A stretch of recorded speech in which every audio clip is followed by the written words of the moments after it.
All right. Welcome to the Killer Main podcast series. This week we have our first double take on a killer. Last time we had Linksy on for twins, and this week we have Sage if they would like to introduce themselves.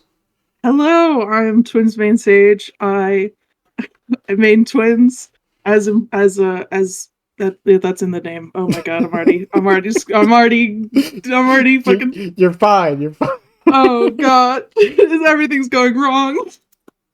Uh, Um, yeah, I mainly post YouTube videos. I do stream sometimes, but I am super into editing and I like talking about like psychology.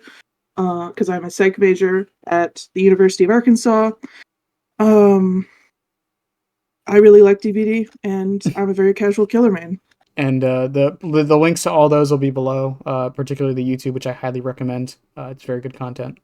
You're a psych major? Yes, That explains so much. I would hope so. Yeah, I have a bachelor's, by the way. Nice. Yeah, Yeah. and Are you in psychology? yeah, and philosophy and sociology. Whoa, that's a lot of bachelor's. Yeah, I sell car parts for a living, by the way. uh, I'm sure that's where I'm heading to. it's a tough world out there. Mhm. So how long have you been playing Dead by Daylight? Because I know your content. I haven't really like checked the full backlog. I found you. I want to say about a year ago. I want to say I found your content. Mhm. But how long have you been playing Dead by Daylight? I don't have I've been playing Dead by Daylight since Trickster's like not really since his release, but I remember when I started playing, it was his main menu. Mm-hmm. So that was, I think, 2021. Yeah, you started about the same time I did. I started Oh, right after Nemesis dropped. nice. Yeah, Yeah, and Trickster came after Nemesis, I think, or before. before he was They were before. around each other. Yeah, he was before. It was right before the anniversary event. I have 5,000 hours, which is a lot. I um I think it took me a couple hundred hours for me to really figure out how Dead by Daylight like worked and stuff.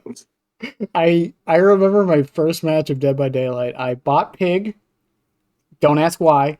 And I went around crouching and just kicking gens the whole time. I had no idea what was going.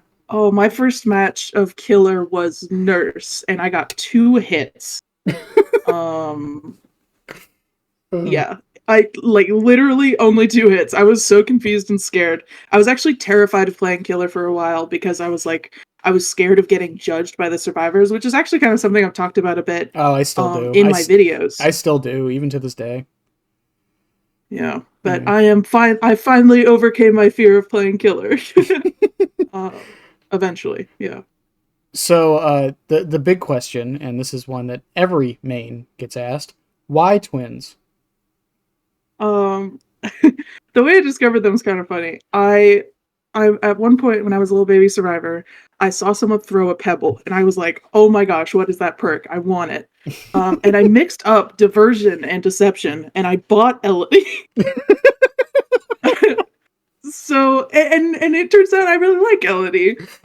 So that sparked a little bit of a like, oh, who did she come with? I found twins. It was love at first sight. I mean, I'm a twin myself, so that was an immediate conceptual connection Mm-hmm. that I could relate to. I really like characters that are not like female characters, especially that are not like super conventionally attractive or feminine, Mm-hmm. because I get annoyed when I see in video games when characters are like over sexualized and stuff. Mm-hmm. And twins is just the opposite of that. There's nothing sexual about a character. Um, unless you like really stretch, I I guess. was gonna say Uh, there's some parts of the internet where I'm sure. oh. uh, I um, really like Victor. mhm. He's just a little guy, a little gremlin. I was intrigued by them being a bit of an underdog because first of all, I think I've gone against twins like in the tens, like it like probably less than 50, more than 10 times. I don't. So they are just a very underplayed killer, and I kind of figured out really quickly why. I played them while they were in a super buggy state. I stuck with them while they had that awful game-breaking bug, where they were basically unplayable for like 6 months. where if you unbinded Victor, you would just get stuck in place for the rest of the trial. That doesn't narrow it down. No They offense. never kill switch that, dude. They just let that happen for like 6 months. That was before the kill switch was a thing, wasn't it? I feel like that should have been like a top reason for why you would kill switch a character. Like, if anything would start a kill switch happening, that would be it, right? Like having a bug that makes it so you can't play the game. Right. Especially considering it starts when you use your main power. Like, there were some times where I would just play. I wanted to play twins, but I didn't want to get bugged, so I would just play with just Charlotte. You wouldn't even do like you couldn't even do like radar Victor at all either. No. They have very few cosmetic options. A cool thing about playing like very underplayed and unloved characters is like I feel like I kind of have to fight for her because it's like no one likes her, and that has made me like her more. Like the compensation that I have to do because like I feel like I have to love her 2 times as much for all the hate that she gets. Right. I as someone who plays a hated killer but also a popular killer, it's weird in my situation. But I understand. Sorry, go ahead. No, I was just saying I understand where you're coming from with that, though. Yeah. Chucky would not be able to exist without Victor. I don't know if you know that, but I'm pretty sure I learned this from my friend who does renders. There's a little version of Victor inside Chucky. What? Yeah. They used Victor's model to create Chucky. What? Yeah. I was not aware of that. What? Is he still there? I don't know. It's just a fun fact that I remember. Is that why Chucky gets so many bugs? Maybe. Yeah. I mean, Chucky is, if you really think about it, Chucky is Victor's long lost brother. Yeah. I mean, I could see. I wouldn't be surprised if the code for Victor is like the same for Chucky. I really wouldn't. It is just adjusted. But then again, I mean, little fun fact: some people know and some don't. Did you know that Huntress and Pig have the same code? What? Yes, Pig is built off Huntress's code. That is weird. I know it makes no sense, but it's true. It's like I'd understand that if it was like I don't know, like another ranged killer, but it's so weird. Pig and Huntress are almost on opposite sides of the spectrum as far as killers go. The way behavior, like, and I don't want to like crap on the developers, but the way when I say shortcut, I mean it in like an endearing way. The way they shortcut some of their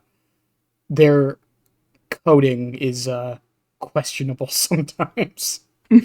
Yeah. So when did all this happen? Was this like a couple hundred hours in, like 1,000? I'd say it was a couple of 1,000 hours ago.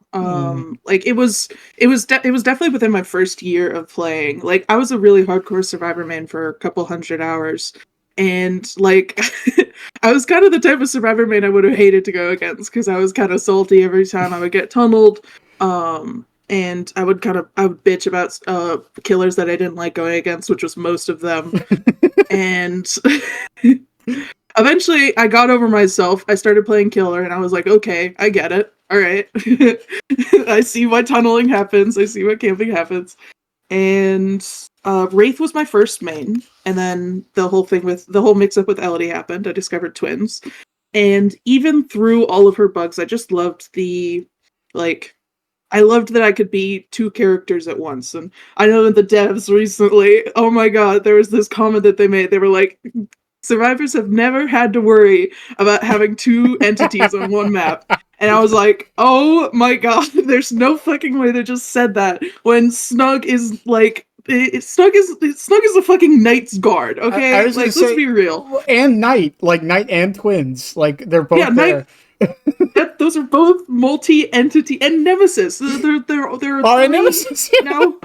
They're now 4 multi-entity characters, and they're like, this is the first time survivors have ever had to think about that. I swear, sometimes I wonder who writes those, because it's just like the one with the "We're Gonna Live Forever" change, where they were like, survivors don't often get left on the ground.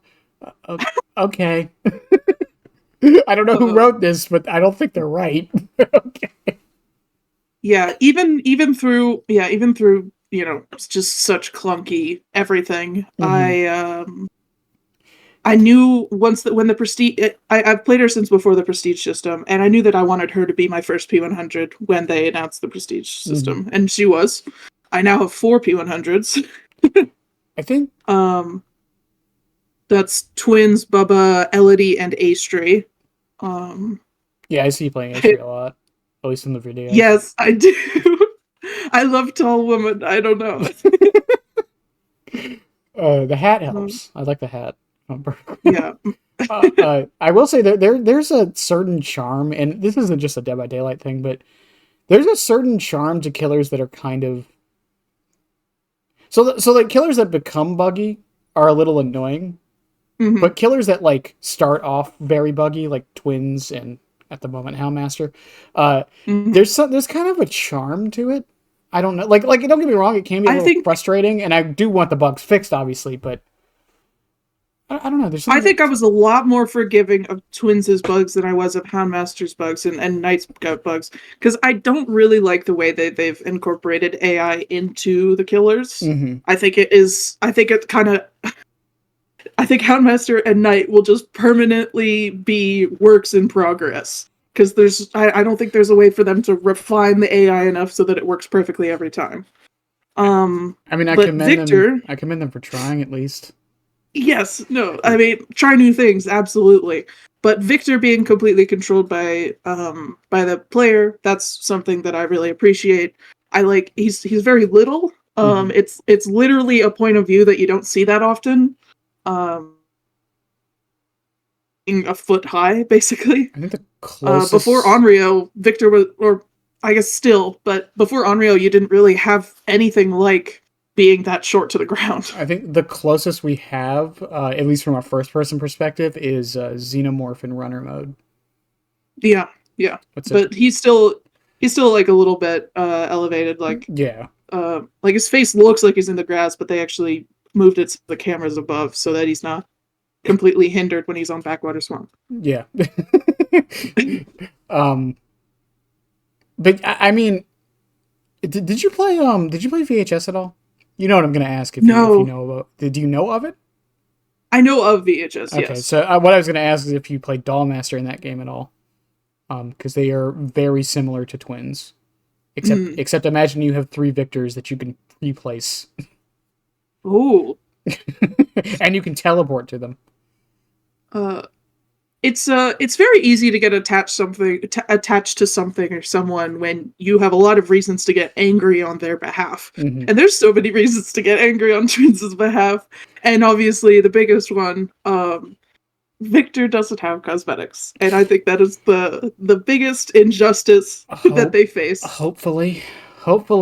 I mean, they Um said they're going to. They didn't say Twins, but they said they're going to add I power was cosmetics. I was really upset seeing that Houndmaster's was getting a power cosmetic when they've argued again and again that Victor can get power cosmetics. After the devs Uh, said 3 years ago that Chucky was never coming to the game, I don't believe them for anything they say anymore. I just yeah, don't. that's fair. Um, But I do really think that they get overlooked for a lot of cosmetic options. mhm, The tome that Yui got with all the cool like forest creature like things. mhm. Um, like Trickster got a pretty cool looking skin there, but I really think that Twins would have been a really good candidate for like, mythical forest creature type thing. I think that would have been perfect for them because they were in the forest like all the time if you read their lore. And Trickster, I don't think he's ever seen a forest. And the fact that he got one of the one, I don't know the word for it. It was the riches one where everything was gold. Mhm. Like obviously he'd get a cosmetic there, but then he also got a unique tome cosmetic in the next one with all the forest ones. And I was like, there's no fucking way he's getting 2 fucking tome cosmetics in a row when the only tome cosmetic that Twins has ever gotten was her own tome. Yeah, Everything else is recolors. yeah. It was the. It's a pirate outfit. I call it a pirate outfit. Yeah, it's a French Revolutionary Okay, I'm outfit. sorry. It's a tricorn hat. I'm sorry.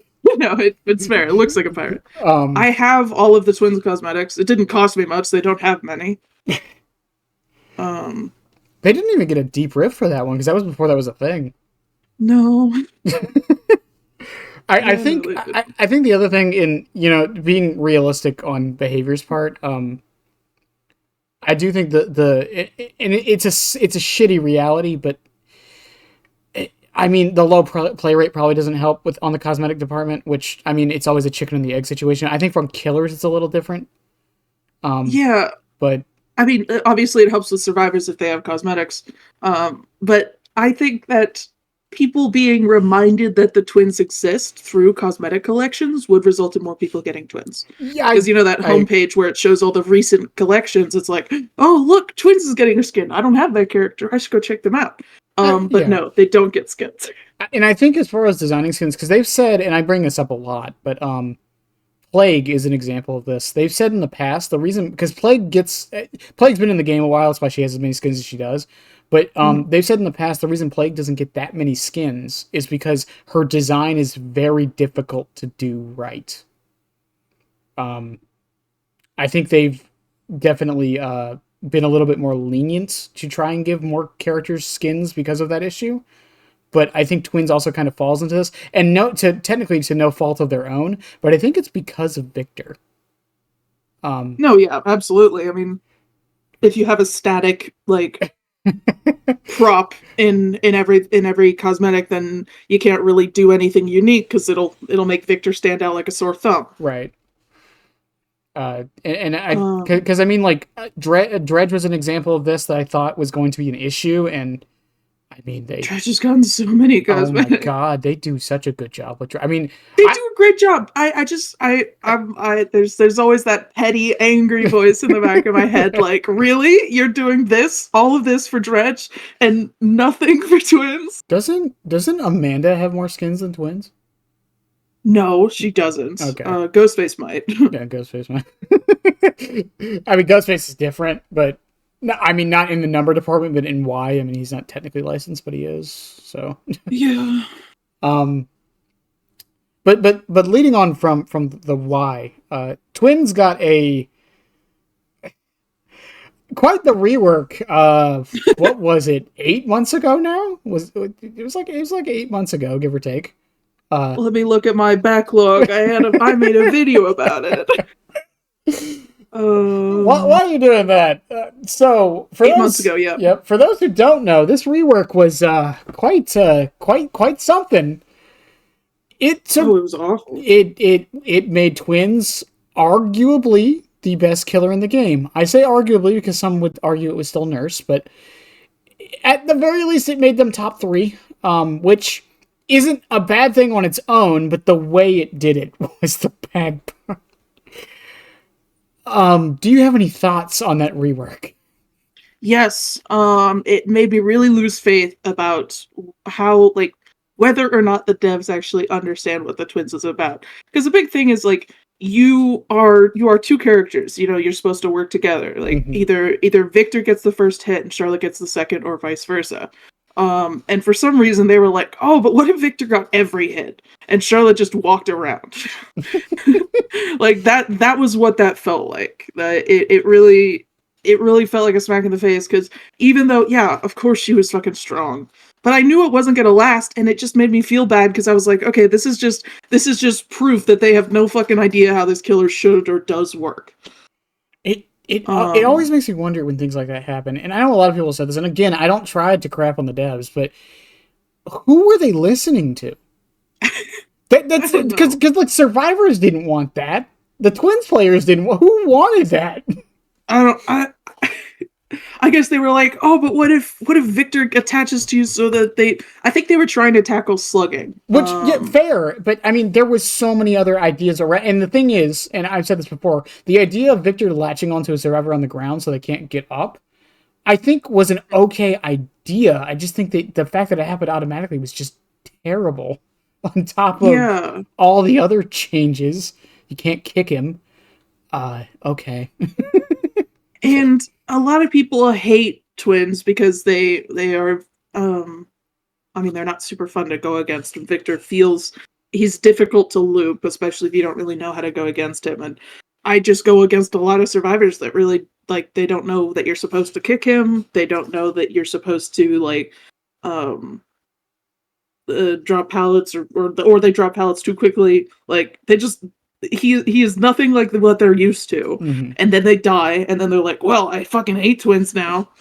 Um and then they go on Reddit and complain about twins. Oh wow, that sounds like a similar killer that I may or may not play a lot. But oh god, I lost my train of thought. So I was going somewhere with that. well, I mean, Uh, I think like the idea of addressing slugging, yeah, which yeah, was slugging. Slugging is fundamentally a part of Twins' thing. Like, uh, I couldn't I can't emphasize enough. Like, if Victor is able to down someone but not able to hook someone, then slugging is just gonna happen mm-hmm. because either way, like Charlotte needs to get to Victor, and if I happen to run into some survivors on the way to the slug, then that's unfortunate. But that is not like quote unquote malicious slugging. It just happens, and I know that people don't like being slugged, but especially with the whole increase in slugging lately, it feels like Twins has been getting more hate than usual for a part that is for a playstyle that is it they can't not slug. No, it's like Oni and Plague. Yeah, It's like they're or Myers to a degree too. It's like the way the power is designed, like I don't want to say encourages slugging, but it rewards it. yeah, and like you might not be able to say encourage slugging for Oni and Plague, but Twins 100% encourages slugging. Mm-hmm. I recently made a video about counterplay against Twins, and I enlisted the help of another Twins main, who's like a P100 competitive Twins. And everything that he did led up to a snowball by the end of the game. Like every single decision that was made. And that's just what they do best. Like if they don't want them to do that, then like make it lower the switching times between them so that they're more of a like chase or strategic killer. I Don't make Victor like a speedster that can down someone in like 2 seconds. I have had a couple suggestions. I'm curious on your thoughts on these. I think I've asked a couple Twins players this. So when Chucky was released, I think you know where I'm going with this. Yeah. When Chucky was released, I thought that was like the catalyst, not the catalyst, but like a showcase of what was going to happen with the Twins rework. I thought what they were going to do was make it so when Victor downs somebody, Victor can go over them, and then Charlotte just teleports to Victor and picks them up. I don't know if that Yeah. would help the slugs, because then again, you can still just switch back to Charlotte and just leave them on the ground anyways. But that was my one suggestion. My other one is a smaller one, and I don't know how this would work completely. When Victor downs somebody and you switch back to Charlotte, she gets a speed boost going towards Victor, similar to what Houndmaster has. Yeah, I mean they experimented with that in her PTP Uh-huh. when they were doing her rework. I don't really I mean I don't really love either of those because first of all the teleport, especially if it's just a choice, that would just be a huge buff. Like Yeah, that's like if true. you down someone near a gen that's almost done, then you can just teleport over there with your like 6 regression perks and be like, okay, this gen's done now. Like, it would give her some pretty insane mobility. Um, and Victor already has really strong mobility, so he'd just be buffing Charlotte way more. And I don't think she needs that. Okay. And for the haste, I just don't really like. I guess I imagine what I would do if I had haste, and I just don't think I'd like be booking it towards the slug. Like I kind of meander when I have a slug, especially because Victor's near them, so I'm getting killer instinct, so I know where they are. Mm-hmm. So I'm like, okay, I'm gonna go check this gen, and I'm gonna go check check to see if like places that where I think people would be healing. So I'd just be meandering faster, I guess. I mean, like my idea with it, especially with Houndmaster being out, would be like there's a path that you can follow and get the speed boost. But yeah, I get what you're saying. Yeah, yeah. Do you think there's a way to address it without fundamentally changing the killer in such a way that they would either abuse it or abuse is the wrong word, but you know what I mean. Um, Um, I don't know. I Fair. I mean, if you don't know, that's fair. It's a perfectly reasonable answer. It's not an easy thing to figure out. It's really no, I not. mean, I think that there are just going to be some killers that are better at other things, and Twins is just good at slugging, and Hmm. that sucks because survivors hate slugging. But should we be trying to make it so that all of the killers do the same things No, in we like to shouldn't. different degrees? No. No, if we give them all attribution points, like Trapper's really good at setup, Bubba's really good at camping, Twins is really good at slugging. Are these bad? I don't know. Well, I mean, I think, and I'm gonna say something about slugging real quick while we're on the discussion of it. I don't know why people don't like it. Well, I mean, I guess I I actually don't either, unless there's this example that people point to a lot, and it's like, oh, I mean, I've been slugged when someone like downs me and then downs my entire team, and then we just like bleed out and they hump me or something, and that's just like someone being an asshole. Like that's not slugging. um, I mean, someone could do that to you that's on hook. Yeah, if someone could hit you on hook, there's BM exists everywhere. That's a beautiful thing about humans. We will always find a way to make fun of other people. Or mock them or whatever. But so like, I actually normally find it pretty like, unless I'm going against a scary good Twins, I'm like, oh well, I have 4 minutes on the ground as opposed to 2 minutes on the hook. So I'm like, well, I'd kind of prefer to be on the ground. Also, like I've toyed with this idea because VHS was another ASIM. VHS didn't have hooks. Mm-hmm. The game was only slugging. Um, and what that Man, no was. wonder it died.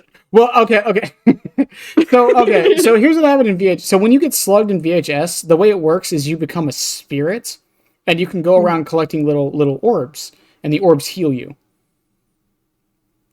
You can also still like ping and like give callouts while you're in the spirit form. You can't see the monster slash killer, but you can still Yeah. see your teammates. You can still see like workstations, which are the equivalent to gens in that game. Hmm. And you can even see the Book of the Dead, which was a thing that lets you bring yourself back to life. So you could like go around still like you were still doing something when you were slugged. Yeah. And I I think think that they. Sorry, go ahead. I was just saying, and I think that's the problem with slugging, and to a degree even being on the hook, is there's nothing to do, I think especially if you're solo. yes. I think that they should make the process of recovering more interactive. Not to the point that like people are bringing plot twists because they want to be downed or something. Mm-hmm. But I don't know what that would look like because I don't want recovery skill checks. That's not very interesting to me.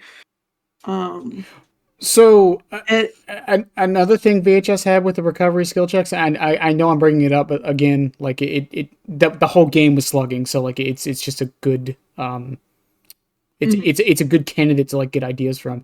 When you moved, like once you fully recovered, someone would still have to pick you up, but once you fully recovered, you could move and you would get skill checks. And the way the skill checks worked was if you landed the skill check, you got a speed boost, and if you mhm. missed it, you couldn't move for a little bit.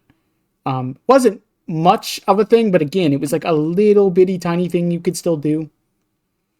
Or you can go back into the ghost spirit form and still give callouts to your team. Uh, Yeah.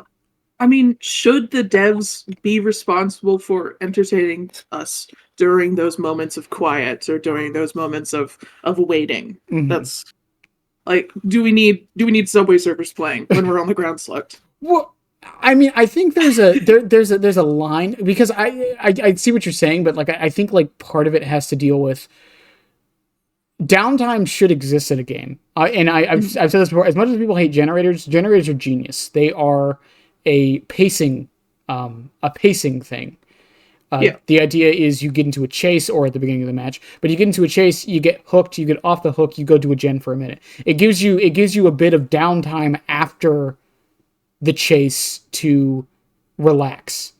Yes. And I think one of DBD's biggest problems is that I think, especially on Survivor, there is a lot of downtime. And I think slugging to a degree kind of exacerbates it, even on, especially if the killer is purposefully like just hanging by the slug. It makes you lose all sense of control. Like you can't Yeah, do but anything.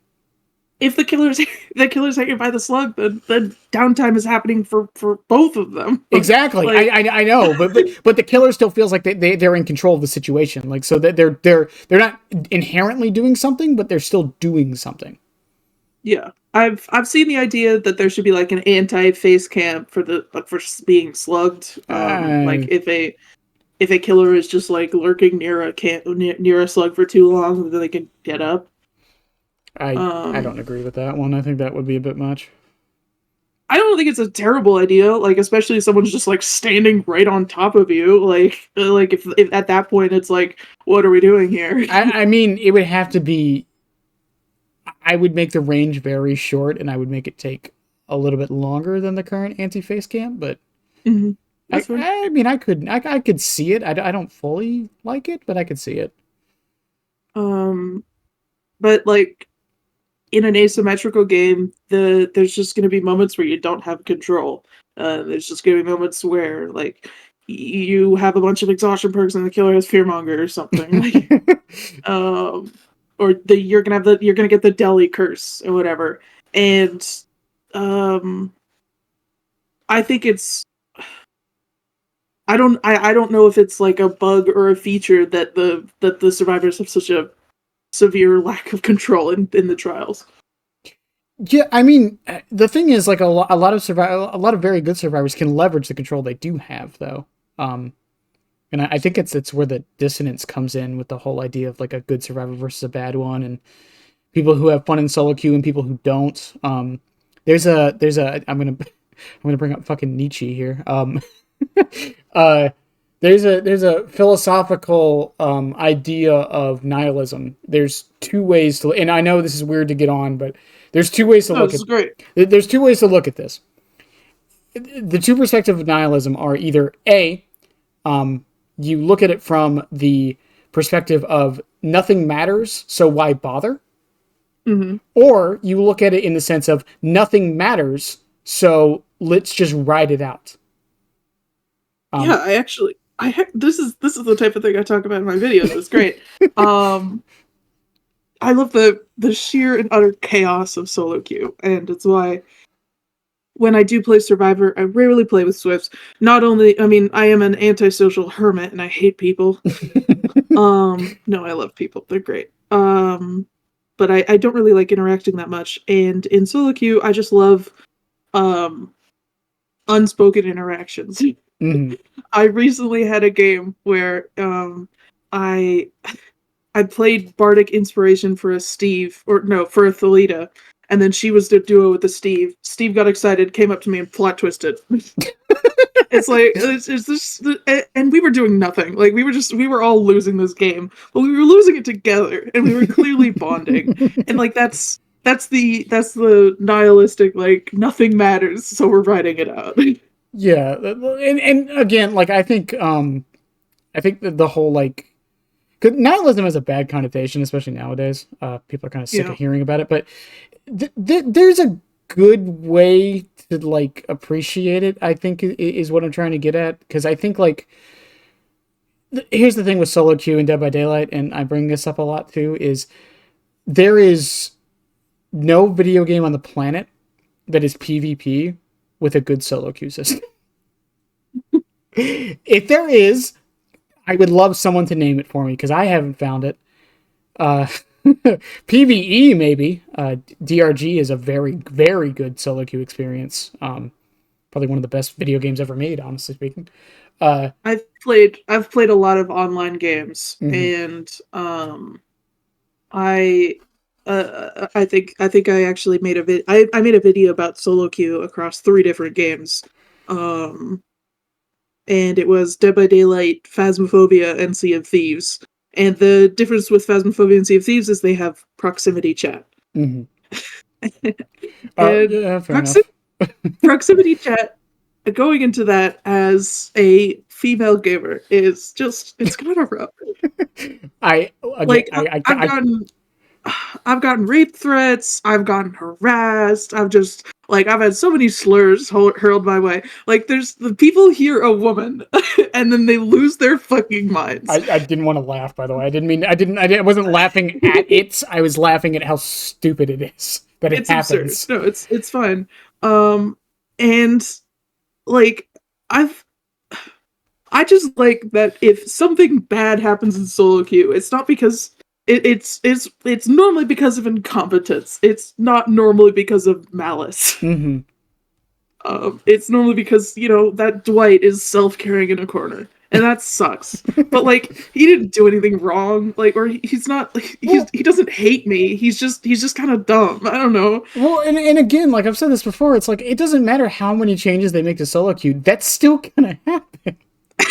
Like, it doesn't matter. It's like they the survivors can be in voice chat. The survivors can see each other's builds. They can do this. They get exact positions of every. It doesn't matter. That the White is going to mute everybody and go self-care in the corner. It doesn't matter. That Dwight's listening to music and he doesn't want to be injured because it interrupts his music. Like it all makes sense. I do really think that they should be. I like the HUD changes that they recently made. Mm-hmm. I think it's really important that they do their best to. This is so much. Yeah. Don't get me wrong. I think they should fix it. I'm not saying we don't do anything. I'm just saying. No, yeah. Like I think bridging the gap between solo queue and Swifts is important, and I really don't think that buffs to information will ever really at most they would just make it so Swifts are a little bit lazier. I don't think it would make it so that they're any less efficient. Like now they don't have to tell each other their builds. If they make it so that builds are available. Now they don't have to I don't know if they I really like Outlast's system of a wheel of communication. Mm-hmm. Outlast Trials, great game. Not sponsored, I just like it. But it's one of those things. I think a wheel of communication would really help solo queue. Yeah, I think a ping system could help too. I know some people would say it get annoying, people spamming it, but League of Legends has a ping system and they have a cooldown on it, so you can't spam it. Also, you can mute the pings. That's a thing that most games with pings have. And if something is able to be spammed, annoying survivors will find it and they will use it. It doesn't. That's why I don't like running Iron Maiden. Yeah, or another thing with it is I know Swifts that still run Bond. Because it's a lot easier to just see someone on Bond and then be like, I'm at the gen by main building. Or you could just see me. Yeah, it's tough to make callouts, especially on the new maps that I don't know, I'm at one of the trees on Tova Landing. And again, we're talking about normal Swifts. We're not talking about comp Swifts. That's a whole different thing. Comp Swifts scare me. As a part of or against, just everything about it scares me. Luckily, they're not that common. Yeah. Back to Twins a little bit though. In regards to the rework, some of it did get through, mostly the quality of life stuff. How has Twins felt since then? I don't play them much, if at all. I think they were really smoothed over. I don't notice that many gameplay bugs anymore. I've seen a decent amount of visual glitches. Sometimes if someone kicks Victor a little bit too late, then Victor has a dark tint that shows when he's dying. He just has that forever. But I have already you can just get rid of that by just pouncing and missing a pounce. It gets rid of the dark tint. I've seen that if you break a chem-trapped pallet and then switch to Victor, then Charlotte is permanently frozen until you break another chem-trapped pallet. And let the animation completely play through. And I learned that because I had to convince a survivor to replace the chem track because it was really bugging me. That is such an oddly specific bug. Yeah. But with all that, it's been about 8 months. They haven't really been touched since then at all, have they? Is there any changes since No, then? I don't think they need to be though, because That's I get nervous every time they get touched. I'm like, no, no, no, stop it! You're gonna fuck it up. um Like I would much rather they be looked at for cosmetic collections and I mean selfishly buffs, but they don't need buffs. They're a strong killer. yeah, Uh, they're top 10 for sure at least. yeah, Um and they are absolutely helped by the fact that no one, not no one, but a lot of people really don't understand them. yeah. And like ignorance, it's my fifth perk. Skull Merchant. Uh, uh, which leads to the next question of: are there any changes you would make to them other than well, we'll get to cosmetics later, I promise. But are there any changes you would make to them right now? This includes add-ons, base kit, buffs or nerfs. um, And we'll talk about this next because I feel like people don't talk about this enough, but also they're teachables because I think Twins has a few interesting ones. yeah. Um, I guess no. I don't think I don't think I would make any changes. Like they already made a bunch of number changes during their buff or whatever Mm-hmm. rework in quotation marks. It wasn't a fucking rework 8 months ago. I think the only thing that they should, anytime they're looking at twins, it should just be to fix bugs. I think mechanically I mean, for me, they're perfect, right? Like, I love having two characters. I love I think that they could have a lot of pressure, like over a map because, you know, if you are on a floor and Victor's on another floor, then you don't have to go upstairs. Then that's just a huge time save. Mm-hmm. I think their switching times are great. I think in the footage I showed, I exclusively use speed add-ons because I love being a little speedster, Mm-hmm. and it makes it so he's 6.9 meters per second. It's fast as bat form, pretty. Actually, it's faster than bat form, I think. Yeah, so he's fucking fast. So I just like I don't know. I think they're perfect and I love them. They're my beautiful children. Fair enough. Which is fine. I think they're like you said. Other than the bugs, I think they're in a perfectly okay spot. Um, on both ends of it. Again, like they're not. I don't think they're too oppressively strong, but I think they're strong enough. They have enough. Uh, they have enough tools to like deal with most situations. Mhm. There's a couple situations they kind of struggle with, but they're not common enough to be an issue in my opinion. Yes. Uh, Boon Exponential and Power Struggle being the two big ones.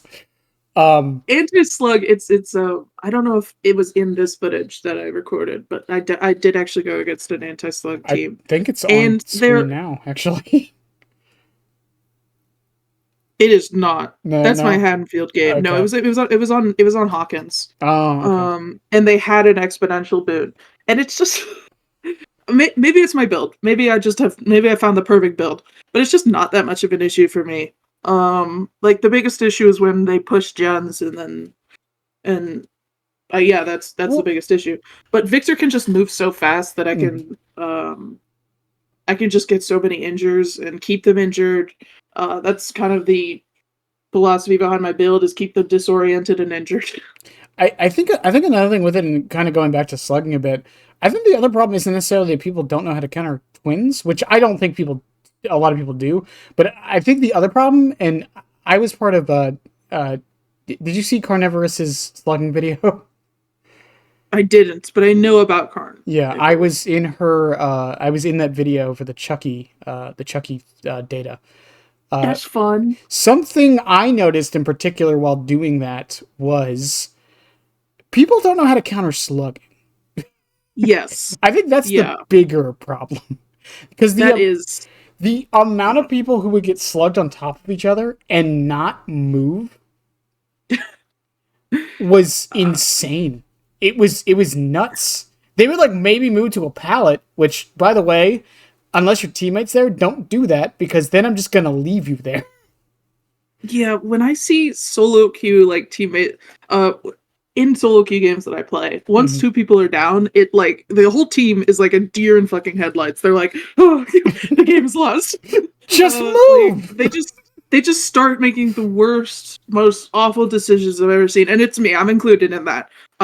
There's this visceral panic at this snowball happening, and I think it that panic in itself leads to the snowball.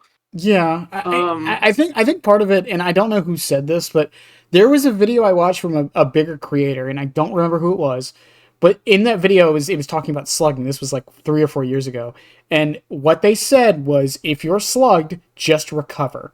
And I think that has like infested the idea of people, just that's what they do when they get slugged. They don't move, they just recover, get to max, and Yeah, just wait. you gotta move to especially if you're near another slug, y'all gotta move away from each other. You don't need to recover immediately. In fact, it's normally not the best idea. No, yeah, I mean, so with how fast Survivor heal speed can be, especially if you have certain perks, and I know that's not always the case, but even without those, like, healing someone off the ground doesn't take too long. It's like what, 8 seconds, something like that. 8 seconds? Oh no, it's like a normal heal, right? Is it like 16? Is it still 16? Yeah. I don't know how long the normal heal is, but it's whatever that is. Oh, okay. I thought it was shorter. I could be wrong, but regardless, I mean, it's not that. And if you move away from the killer, you either A, split their pressure, because if they're still on you, just go to a corner so your team can crank out gens. I know it sucks to be the one on the ground, but I mean, that's a whole other problem with. That's a sacrifice you gotta take. it's a whole other discussion topic about the issues I have with Survivor. Is that I feel like it's too selfish of a role. Yeah, because people want to be the one to escape, and they don't consider it a win if their death leads to the team's escape. Well, I mean, the thing is, there's nothing encouraging them to think that. Yeah, no, that's not their fault. Yeah. I think altruism is something that needs to be, like, it's not an inherent survivor trait, and I think it really should be. It's. I mean, this is the case in most PvP games. Everyone wants to be the main character. And unfortunately, not everyone is. You can't be. But I mean, I've had suggestions to fix that, but it's the biggest thing. My biggest suggestion is a blood point pool rather than individual. But most people don't like that because the Leon self-carrying in the corner would get the same amount of blood points as me. That's not fair. That isn't fair, I guess. But you would get the same amount of points as that crazy P100 ace with a flashlight. It goes both ways. Yeah. I've also had the idea, I stole this from Deep Rock Galactic, where survivors get bonus, like a percentage bonus blood points, based on how many people get out of the trial. That's not bad. But you wouldn't lose it. So like, let's say one person or two people get out. You get a bonus 15% blood points. 3 people get out. Everyone or just those two? Everyone. That's cool. And then if 3 people get out, it's more. If all 4 get out, it's even more. That also encourages more dynamic in games, I feel. Because I mean, how many times? I really like endgames. Those are super fun. And don't get me wrong, I've done this too on Survivor, especially if I have a tome. But how many times have you just been sitting there at the gate, like, well, yeah, I'm gone. Sorry. I actually, especially if I've had a meaningful interaction with my solo queue teammates, I will die for them. I will die for them 100 times over. Like, if they nodded at me earlier in the match, I'm like, this is my best friend. I mean, don't get me, like, I do it too from time to time. I just think there are those times where I'm like, no.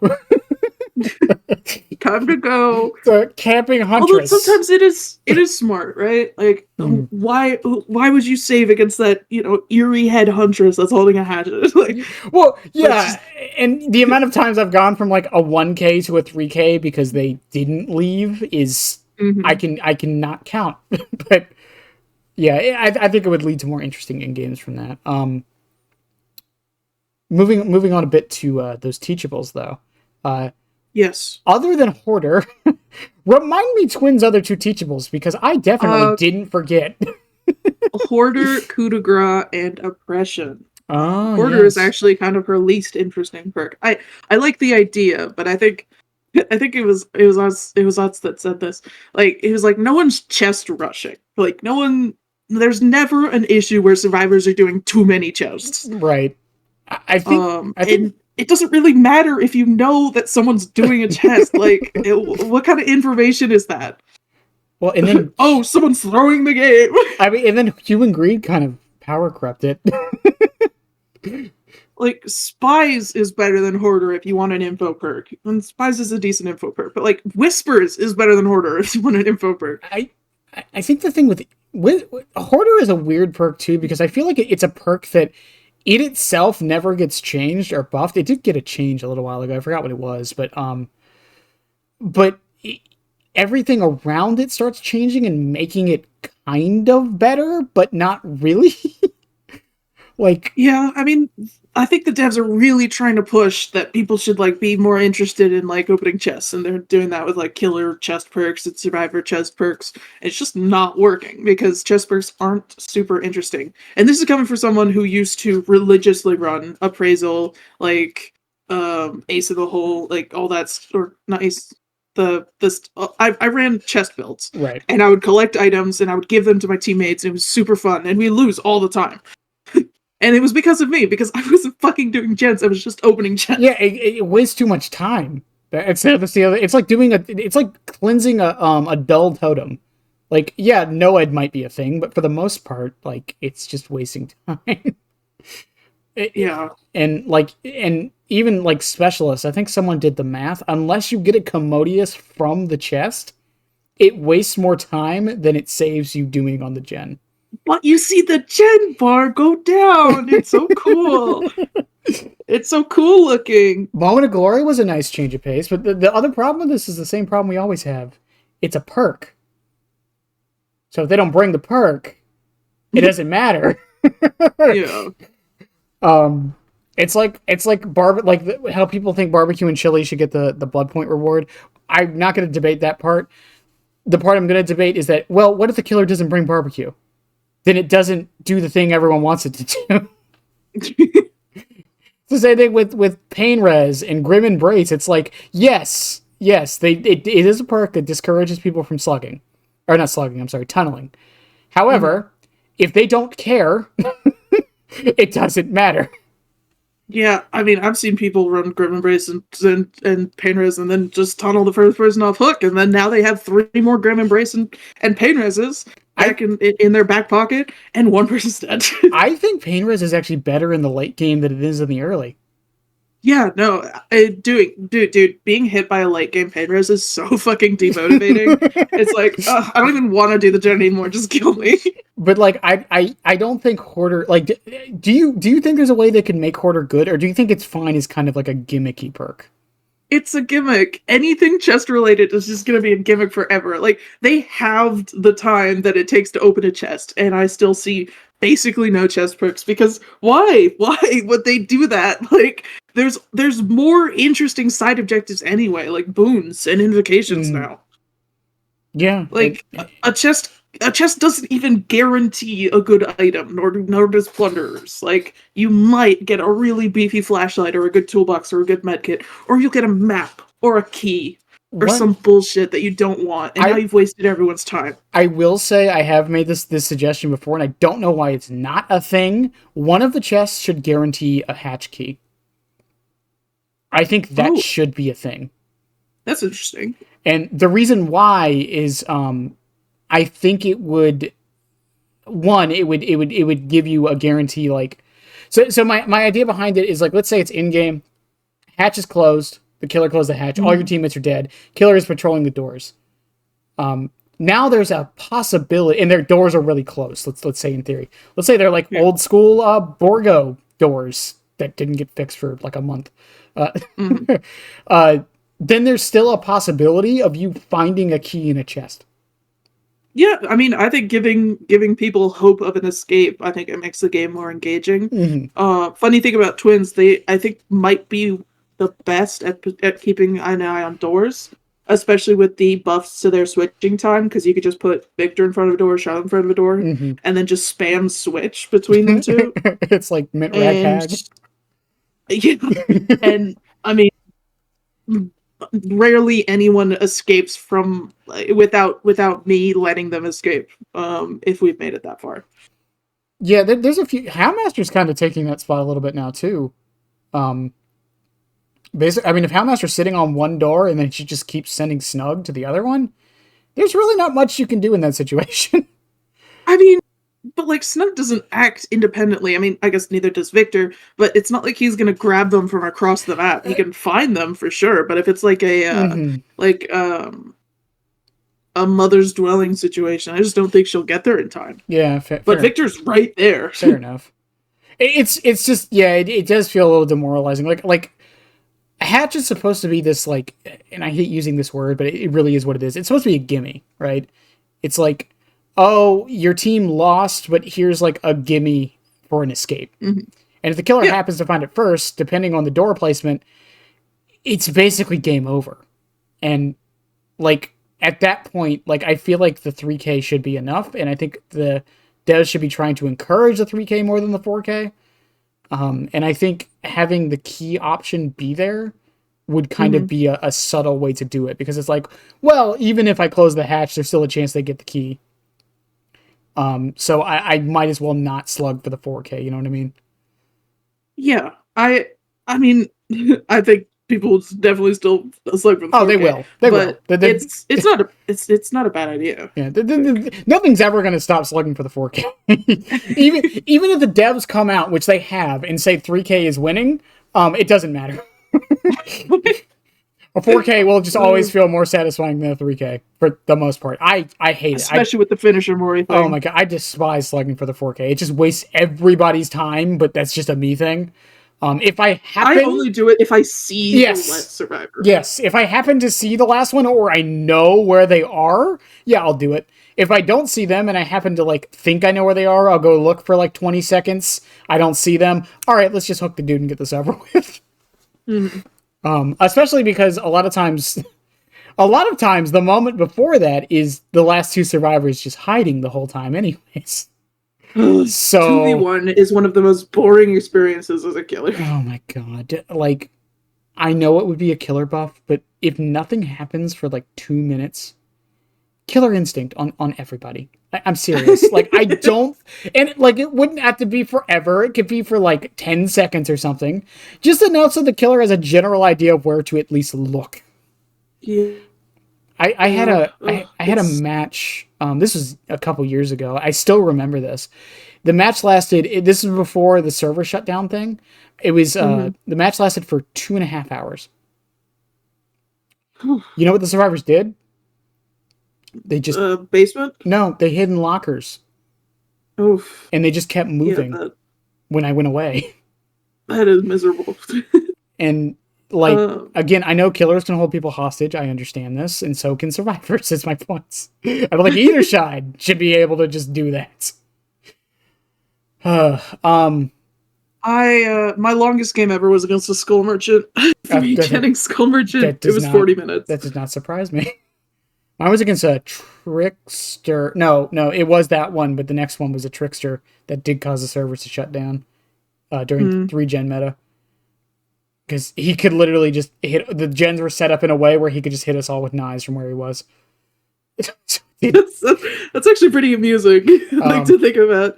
Just fucking hurling knives from across the map. But moving on to the other ones. Coup de Grace has seen quite the blow up in the past couple years.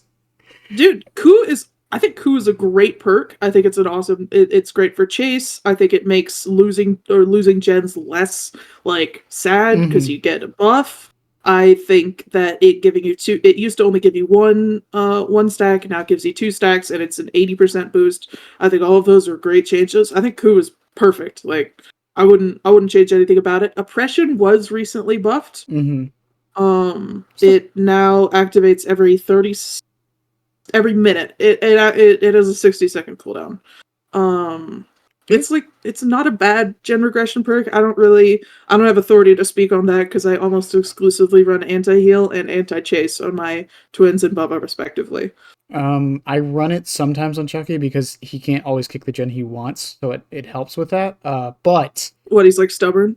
No, no, he's slow. He's very slow. He is also very stubborn. The amount of times he won't go through a window when I tell him to.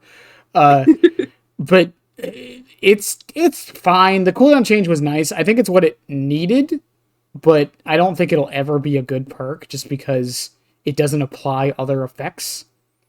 Yeah, And I'm not saying I wish twins would get the artist treatment of having 3 really good perks. artist is always the person I tell a new player to buy artist. That is single-handedly keeping her getting cosmetics. Like, her having really strong killer perks, that's why people buy her, and that's why they're like, well, we're gonna keep giving artist cosmetics. Yeah, because her play rate I think it's actually lower than twins. It's really fucking low. Yeah. But she has more cosmetics than twins, and she's an original character, a woman, and she's lasted not as long. Like, ugh. I'm so salty about that. I will say Coup de Grace is an interesting one because I do hear a lot of survivor complaints about it. Yeah, well, those survivors, the survivor who complains about Coup de Grace is going to complain about everything. Like, come on, it's Coup de Grace. Like, I don't think it's a problematic perk at all. I think people don't like the idea of the killer being rewarded for losing. I don't think that they're not being like, okay, do we want to encourage killers to like protect gens with their entire life, or do we want to encourage killers to chase? Who encourages killers to chase? I think that's like I've noticed this trend. I think like I know I'm going to sound like a salty killer main here saying this. I don't know what build survivors want people to run. Because people complain about gen regression, people complain about chase perks, people complain about healing perks. Like, what else are people complain about? Aura? What are we supposed to run? No, yeah, we cannot succumb to these complaints. That will only result in like someone who complains about killer perks will never be happy. They are just grasping for something to complain about. I mean, I think there's some that deserve it, like knockout. But I also think my only change to coup I would make, by the way, is I would make it 6 stacks max instead of 5. That's the only change I would do. Yeah, maybe. I mean, I guess because it gets 2 per gen done. So like if you have an uneven number, it's also one of the few things in the game that isn't an odd number. That is not as common as you would think it is in this game. The amount of times I like refuse to make something like an odd number like baffles me. Or an even number when it's always been like Decisive Strike was a very, very contentious one where it's like, should it be 5 seconds or 3 seconds? Well, guys, 4 is right there. It's right in the middle. Just make it 4.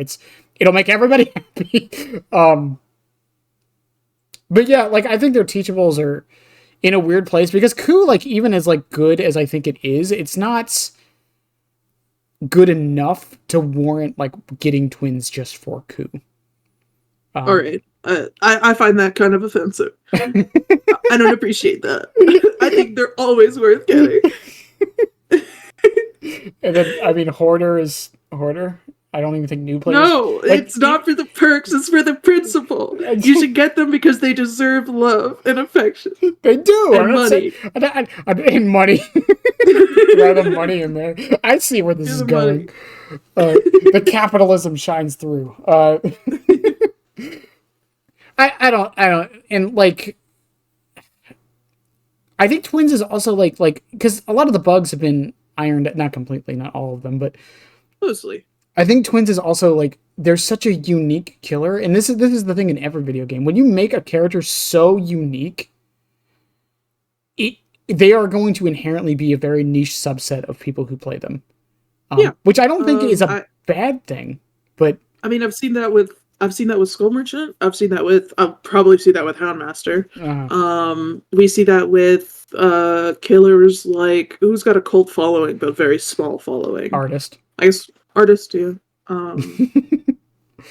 Hag. Hag, Trapper. I know he's technically popular because he's one of the first killers, but like there's like a small subset of people that actually main Trapper, and they love Trapper. Yeah, finding a Trapper main was very hard. There's not Oh, many. this is a game where I was friendly to survivors. You've been friendly to them in a lot of these games, actually. I know. Yeah, there's a lot of them. I Um, hope it's not boring. it's fine. It's to keep people entertained, so they're not staring at a black screen. I can't help it. Okay, they're too cute. But like I don't think they need to change necessarily to make more people. Let me rephrase that. I don't think they need to change in a way where they need to have like this massive like 5% pick rate like Dracula does, you know?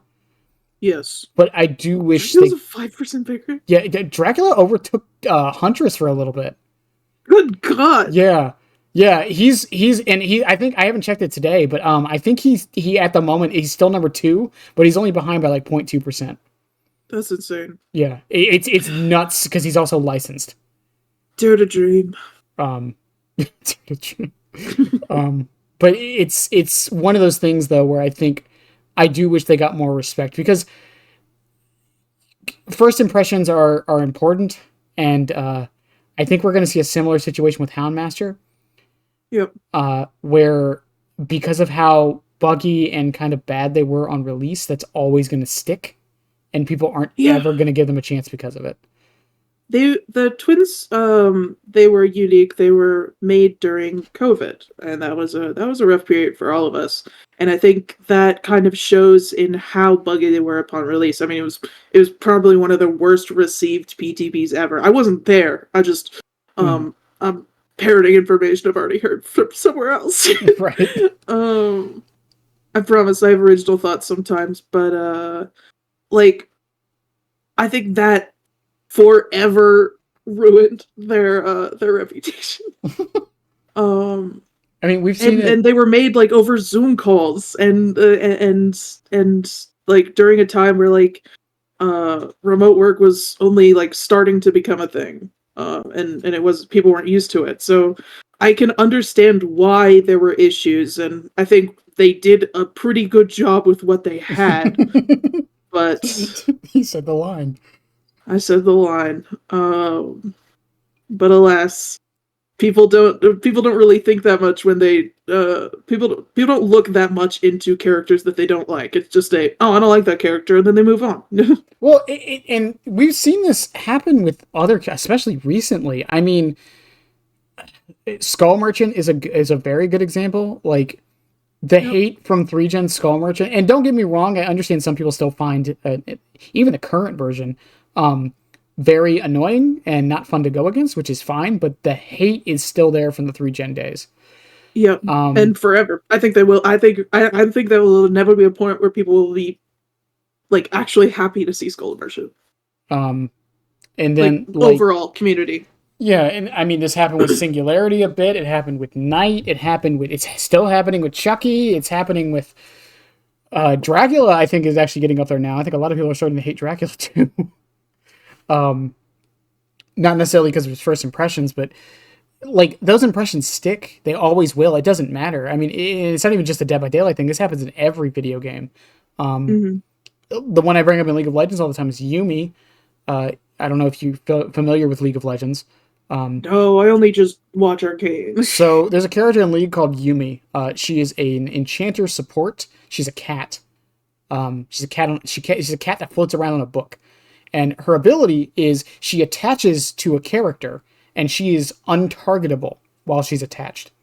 And she can heal people while she's attached and throw out a little projectile. She fundamentally changes the entire counterplay of a class of character. Because the counterplay for an enchanter is jump on them and kill them first. You can't do that with her. So people grew in like so much hatred for this character. And to the point to where there was, I think it was like 50,000 signatures on a delete petition for her. Jesus. Yeah. People thought the Skull Merchant hate was bad. Oh my god. I mean, I know that people have hated characters more in other places, but I think that was the worst instance of of visceral hate we've seen Yes. towards a character we've seen in Dead by Daylight specifically. Yes. 100%. And again, I don't think it's ever going to go away. They could make her an M1 killer with no power, and I think people are still going to hate Skull Merchant. And I think for twins, I don't think it's necessarily hate. I think that's the wrong word for twins. But it's definitely Don't understand. yeah, Afraid. afraid, Fear. fear. And it also doesn't help that like I've actually go ahead. sorry. I've actually drawn a couple of Skull Merchant mains to my community, and I've seen I made a video about character mains and their connection to our identities. Yeah, it's Um one of my favorite videos you've made. and it was one of my favorite videos too. I didn't appreciate the comments I saw about my appearance, but besides that, it was great. Fuck those people. Who cares? But I saw a good amount of people like that main Skull Merchant like writing paragraphs about why they love her. And it made me so happy that these people who play a very, very hated killer were comfortable enough to come up to me and be like, look at my baby. This is why I love her. I mean, I commented on that video on the reason I made Chucky, and I mean that's a very personal reason for me. But I mean, people like again, people gravitate to killers for so many different reasons, and for a lot of people, it really is. It does come down to just that connection of whatever it happens to be, from appearance to lore to the power, just kind of just works for them to some. And I don't mean to be dismissive when I say it. I'm just trying to be concise. To some random anecdote from their life, and that's why, like, I was playing twins one day and I got a proposal from my partner. You know, like now I main them. There's so many reasons, and I think that gets lost in the shuffle a lot when people are like discussing a character and why people enjoy them. Yeah. And again, like I think that and Twins is less played than some of the other hated killers. So I think that also is part of why I don't see the hate as much as I think it probably is there. But it is still a damn shame. Like they yell when they see a Skull Merchant. They kind of angrily mutter. You know, I think that exists for twins just like forever. I think I get angry like. I think a very similar one is one that I didn't even know got that much hate is Xenomorph. I think Xeno gets so much hate. I was not aware of this. Xeno, I think they just hate anything that can hit over pallets. Fucking Dracula, Xeno. I did a poll on like the most hated killers in the game once, and Xeno was like number 4. Wow. Xeno is. I didn't even know this. I didn't realize there was that much hate for the character. There was a lot of hate for that character. They're so cute. first I almost said bipedal, quadrupedal character in the game. Which is interesting. I'm a huge fan of non-human characters. I mean, I know my two mains are very human characters, but I just hope that all of these like Xenomorph and Dredge and an Unknown are all working towards an eventual giant spider killer. That's my dream for a license. Yeah, I mean, they'd have to do a arachnophobia filter before then. I'm pretty sure we'd lose half the player base with that one. Or a Drider. It's like a centaur, but half of it's spider. It's the legs. It's the legs that do it. It's unfortunate. I mean, there's some people I know who won't play Gears of War because of corpsers. It's a game with like blood and gore, and it's not even really a spider. It's just close enough. Yeah, but I really like giant spiders. So I want a spider killer too, but like with how big this game is, I think we would need the accessibility feature first. Yeah. I guess. Moving on a bit from all that. I'm pretty sure it's the build you have in the gameplay, but is there a common build you run? There is. It's the one I talked about in my comprehensive guide to the twins. Just to plug that. Which I made like 6 months ago, or probably 8 months ago or something. I don't know. But it is Hysteria, Forced Hesitation, Forced Penance, and Sloppy Butcher. this is a handcrafted. It's perfect. It's perfect for them, and it's perfect for me. Hysteria, obviously, it makes it so that people are oblivious when they're injured. Sloppy Butcher is not only slowing down injures, but it makes it so it's a lot easier for Victor to track because the blood pools occur more. Mm-hmm. Forced Penance is great for when people are just around injured people, and since Victor can just get injured so fast, they get broken, and now they can't heal even more. And Forced Hesitation, it activates when you down someone with Victor. Yeah, it's one of the So they get slowed down very significantly, and it usually results in me being able to avoid a kick if they're running at me, and it can lead to a lot of really good snowball plays. It's one of the few perks that does work with Victor. It's not many. Yeah, the spies work with him, by the way. I always forget. No, it doesn't. Okay, because it works There's on a current. I don't know if it's a bug or if it's just like a shadow nerf, but I forgot to mention this. Victor can't hear or see noise notifications right now, like when a gen gets done or unhooking happens. So I just have to really pay attention to the HUD if I want to get information as Victor. Does Langwind work on Victor? Doesn't Langwind doesn't it like need you to be in the tear radius? No, it's just a range. It's 36 meters from the killer. I think it would be 36 meters for twins from Charlotte. I'd be curious. I don't because I run Langwind a lot for just for the info. But it doesn't Victor's presence near the hook doesn't count for like Devour stacks. So I don't think he's counted as existing. I'd be curious. I don't think that the game recognizes that he's like near a survivor. Yeah. Also, you wouldn't have the perks wouldn't be on screen, so you couldn't even get the info from it. Never mind. Yeah, and when you have like an aura reading perk like Object of Obsession, you see Charlotte's idle body. You do not see Victor. So she's not counted as undetectable when she's like that? No. Oh. I thought she was. I thought it was like Singularity, because he's technically undetectable when he's looking at camera. Well, I know that you see her idle body. I guess I mean you don't hear her terror radius, but you see her with aura reveal. I remember that much. I haven't gone against enough twins to know all of these things. Well, I was just curious about the Langwind one because, and there's really no way to test it unless you go into a custom, I guess. But that'd be curious. Yeah. I don't know if that would be good or bad on Victor, because I mean you'd avoid Dead Hard, I guess. I already avoid Dead. Okay, listen. Ever since the Dead Hard nerf, only 2 times ever in my hundreds of twins games have people actually been able to successfully Dead Hard against Victor. Mm-hmm. They don't account for the pounce, like for the holding of the thing, and they don't time it correctly because it's half a second, and Victor takes 0.85 seconds to charge up his pounce. So they Dead Hard while he's charging up, and then they die. Because they get scared, they panic. I run. Do you know what Silk Pillow does on Chucky? No, Silk Pillow. Sorry. I don't play Chucky much. Yeah, you're good. You're good. I don't play twins much. So How dare you? So Silk Pillow is an add-on on Chucky that it lowers his terror radius by 6 meters permanently. It might be 8. I could be misremembering, but regardless, it lowers his terror radius permanently.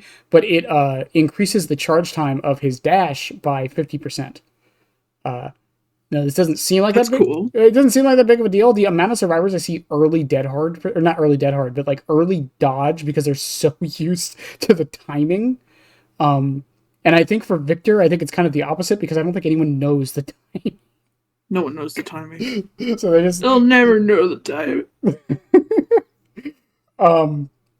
I will say Twins is an interesting case study with the idea of they're a killer that, like, because the build you run isn't like, I see a lot of Twins running very similar perks. Mm-hmm. Charlotte and Twins are a killer that, like, their builds are really unique compared to the other rest of the cast. And I don't mean in the sense of like they can run these uniqueness. It feels like they kind of, this is their build, right? Yeah, I mean, like aura perks and gen regression perks, they normally require you to hook survivors, and on a killer that's so focused on slugging, it's just not very efficient. um Victor can't see auras of shit, like he can't see hex totems. He can't see notifications. So it just makes a lot of perks less useful. Mm-hmm. So, but all of these perks, they work really well with the power, and I think I think it's good that they encourage some less used perks. I think I've said this for a couple of years now. I think we need more perks that are less universally good, um, so that I more. think we have plenty of those. Well, let me rephrase it. I think we need more perks that are like only good on a select few characters, and I don't think because I really don't think we have enough of them. Um, Yeah, because I like mean, we have Iron Maiden with Huntress. yeah, and technically Trickster, but like I find it so odd that because it's like people always complain about like killer metas and whatever the build happens to be. Right now, through all the hunt, but like That'll get nerfed. yeah, that dates this by the way, but I don't care. It's one of those things where it's like we get to a point to where every killer is basically running the same build with a couple exceptions, uh, because I feel like there's just not enough perks that are good. They're not good to a certain killer specifically. And I don't mean like we need to make a perk like, oh, this perk was made like specifically only works on Chucky. I just mean like a perk that like, I don't know, like if you injure a survivor within a certain range, you get like a buff or something. That would Yeah, work on twins. That would work on Huntress, maybe Deathslinger, a Trapper, uh, like stuff like that. Like I don't know, maybe like a vaulting perk that only works for M2s or something. Like I just feel like we don't have enough of that in the game. we have no perks. I mean, almost no perks that explicitly encourage use of powers. And I really think that, like, I think rather than making, I mean, obviously they make perks that really aid M1s and shit. Mhm. And I think those are fine, but I think we should go the other direction and also have perks that really help M2s. Like, We don't have a single perk that does anything with Killer Instinct. really? There's not a single perk that does anything with Killer Instinct. That's crazy. Not one that causes it, not one that does anything with it. There's add-ons, but no perks. And powers, but no perks. Yeah, it's so odd to me. um, it's just I don't know. It's such a strange like situation because I feel like because I feel like they've tried this in the past. Like remember, like in Third Seal is probably the worst example of this, but they changed Third Seal to work on M2s to encourage it to be used more. It didn't work, but like I mean, it became a staple in a lot of Legion players' builds because it works on M2s. But we just don't have anything that like interacts with powers, and I think part of the reason why they're scared to do it is because it. Nurse. I think It's nurse. I don't think it's just nurse. I think it's also because it leads to another barrier for balance for all the killers. That's fair, but also, I mean, a big thing is like they Yeah, can't have killer powers work with perks because the nurse would be too strong, and that was a big that was the like thing they were scared of for a while. I could imagine a perk that somehow gave you like a different status effect that made killer powers do exposed somehow. But That might be jumping the shark, but I'm just but then nurse. yeah, that's what I'm saying. But like nurse would bottleneck it, um, and then actually Legion would bottleneck that one too. To be fair, No, yeah, the condition would have to be insane. But still, I mean, it's also funny because I haven't done a video on this. I'm working on it because I want to word it properly. But Shoulder the Burden is a good example of this too. You know what killer Shoulder the Burden actually doesn't? Because I made the argument for Shoulder the Burden that the expose effect was actually a great counteract action to it because there's one killer that can't use exposed that wouldn't care about Shoulder the Burden, but now Shoulder the Burden is actually one of the best perks against them. Nurse. Nurse. She can't do anything about the exposed effect, so there's no downside to using it against Nurse. I wanted to make a video about Shoulder the Burden, but I don't think I'm good enough at Survivor. I am. I don't play Survivor enough to feel like I have an appropriate opinion, but I don't think it's that bad. I'm really going to say that now. I think it's cool. Like I think it's cool to give control over hook states to the survivors. And like I think it's funny that it becomes completely useless if the killer's playing completely fair. Oh yeah, that happened to me the other day. I had someone get mad at me for that. Like if you're one hooking everyone and then two hooking everyone, then Shoulder the Burden does literally nothing. I was so cold as Chucky, and three of them brought Shoulder the Burden. And like someone got unhooked near me, and I went back and went after the unhooker. And then after the end of the match, no, they used Shoulder the Burden on the person, and it put them on death hook. Oh Jesus! So I went and chased them because why wouldn't I? For so many reasons. But I was also just playing nice because I try not to tunnel. It happens, but like I try not to tunnel if I can help it. At the end of the match, they were so mad that I did not tunnel them. They were like, "Why wouldn't you tunnel? Every killer tunnels." It's like, sorry. It's such a weird mindset. Like, and I think Sword of the Burden's going to end up in a place that Decisive Strike is kind of in, and Unbreakable is in right now. Whoa, really? Well, what I mean by that is I think it's going to be something that killers always have to think about.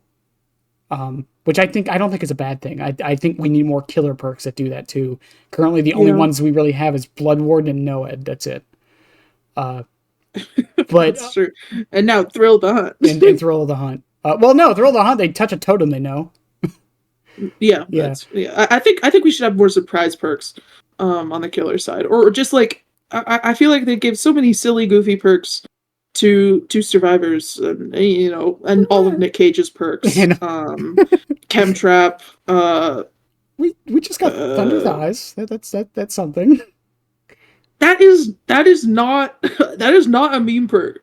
I mean, like, not in this. Like, I want something that lets me throw something at the survivors. Like, it's like a whole power. Come on. No, like you don't understand. Like I want to build something. let me build a house. I don't know. I want something. I want something like actually tangible. That's silly. Like an invocation or something, but like for killers. So, this is a really funny one. I don't know if you've seen the videos on this, but for those listening, if you are trying to get use out of Thunder Thighs, run it with Unrelenting. You actually move faster than if you walked. Oh my god! Because I didn't know this. Yeah, the lunge range is on a timer. It's not on. It's not like once you use it, it goes on cooldown. No, it's the whole 16 seconds. Dude, can you imagine like Nemesis in the basement, like sitting with his legs crossed and then like in a fucking scuffed animation doing a killer version of an invocation? And his zombies join him, or his zombies can join him and make it faster. The survivors can join, but it's to slow him down. It's like a battle of the minds.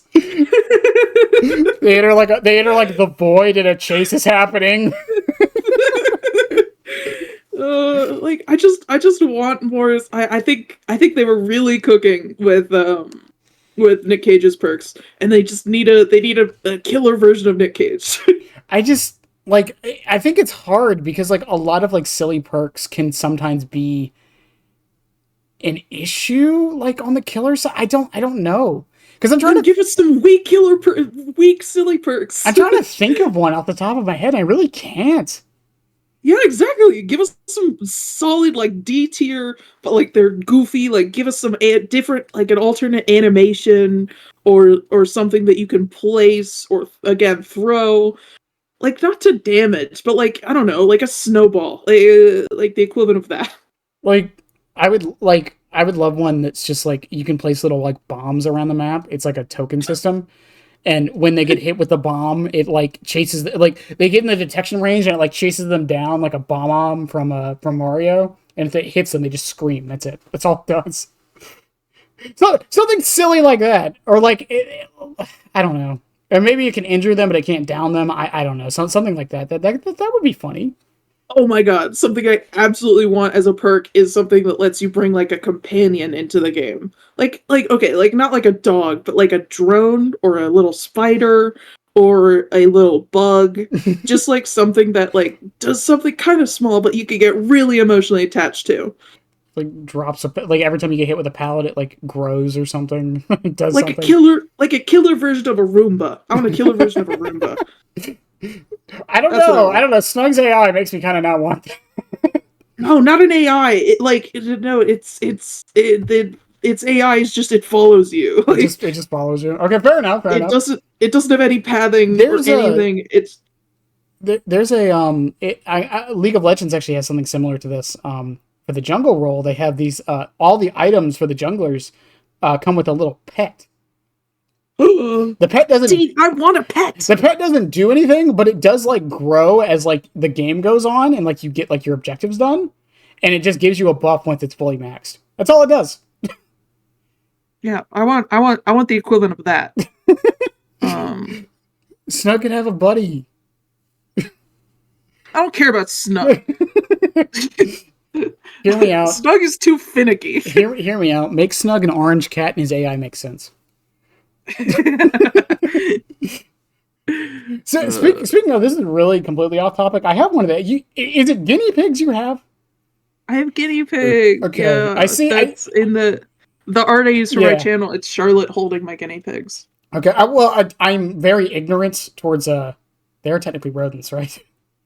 Yes. Okay, I'm very ignorant to rodents, so I wasn't sure they were guinea pigs or just hamsters. I'm sorry. Their own species. Yeah. Guinea pigs are surprisingly. I've looked into this. They're surprisingly interesting creatures. Yeah, they're great. I mean, they're dumb as rocks, but I love them to death. They're not as dumb as lemmings, so they got that going for them. Lemmings aren't dumb. They're very committal. That's all it is. They do have herd dynamics. They actually have more of a like hierarchy than wolves. Would you believe it? What, guinea pigs? Because it was disproved that wolves don't really have the alpha whatever hierarchy, but guinea pigs do. So you're not an alpha wolf, you're an alpha guinea pig. Yeah, have fun with that. Yeah, that was the whole alpha wolf thing was disproven when it was devised. Like, yeah, it was shown it was just for family dynamics, like for families of wolves. Yeah, they disproved that. So I hate the internet. Yeah, it's stupid. That information is very easy to find. I'm just saying. I have 3 guinea pigs. Used to be 4, but I lost one recently. They live 6 to 8 years, 5 to 8 years, I guess. Oh. And they're really cute. There should be a killer like skin that's related to guinea pigs. You know, no bias. We'll talk about cosmetics later. But one thing I do want to bring up with cosmetics that I find odd that Dead by Daylight hasn't done. I find it odd that we don't have creator cosmetics. Creator cosmetics? What do you mean? Like, we don't have like a skin for like the more popular creators. I mean, I'm sure they've been begging aughts for years. You just won't let them. Well, I mean, there's the Jonah one. Kind of. That's the closest they could possibly get. I just find it so strange. Like, could you imagine, I'm not trying to ego boost. I'm just using this as an example. Could you imagine like a Chucky sweater that just has like my face on it or something? Yeah, dude, I'd buy that. Fuck it, why not? Or like, I don't know, like for survivor skins, like I would love like if Naya got like a skin for like Yui, or and it wouldn't have to look like them, just like a skin like they help make or something. Like I don't know. It's kind of odd that we don't have stuff like that. We don't use it, like there's so many amazing artists in the DVD space, and they need to be like employed. Yeah, I mean we need to get more artists from the fogs. Yeah, like I use the nightlight icon stuff and the portrait thing.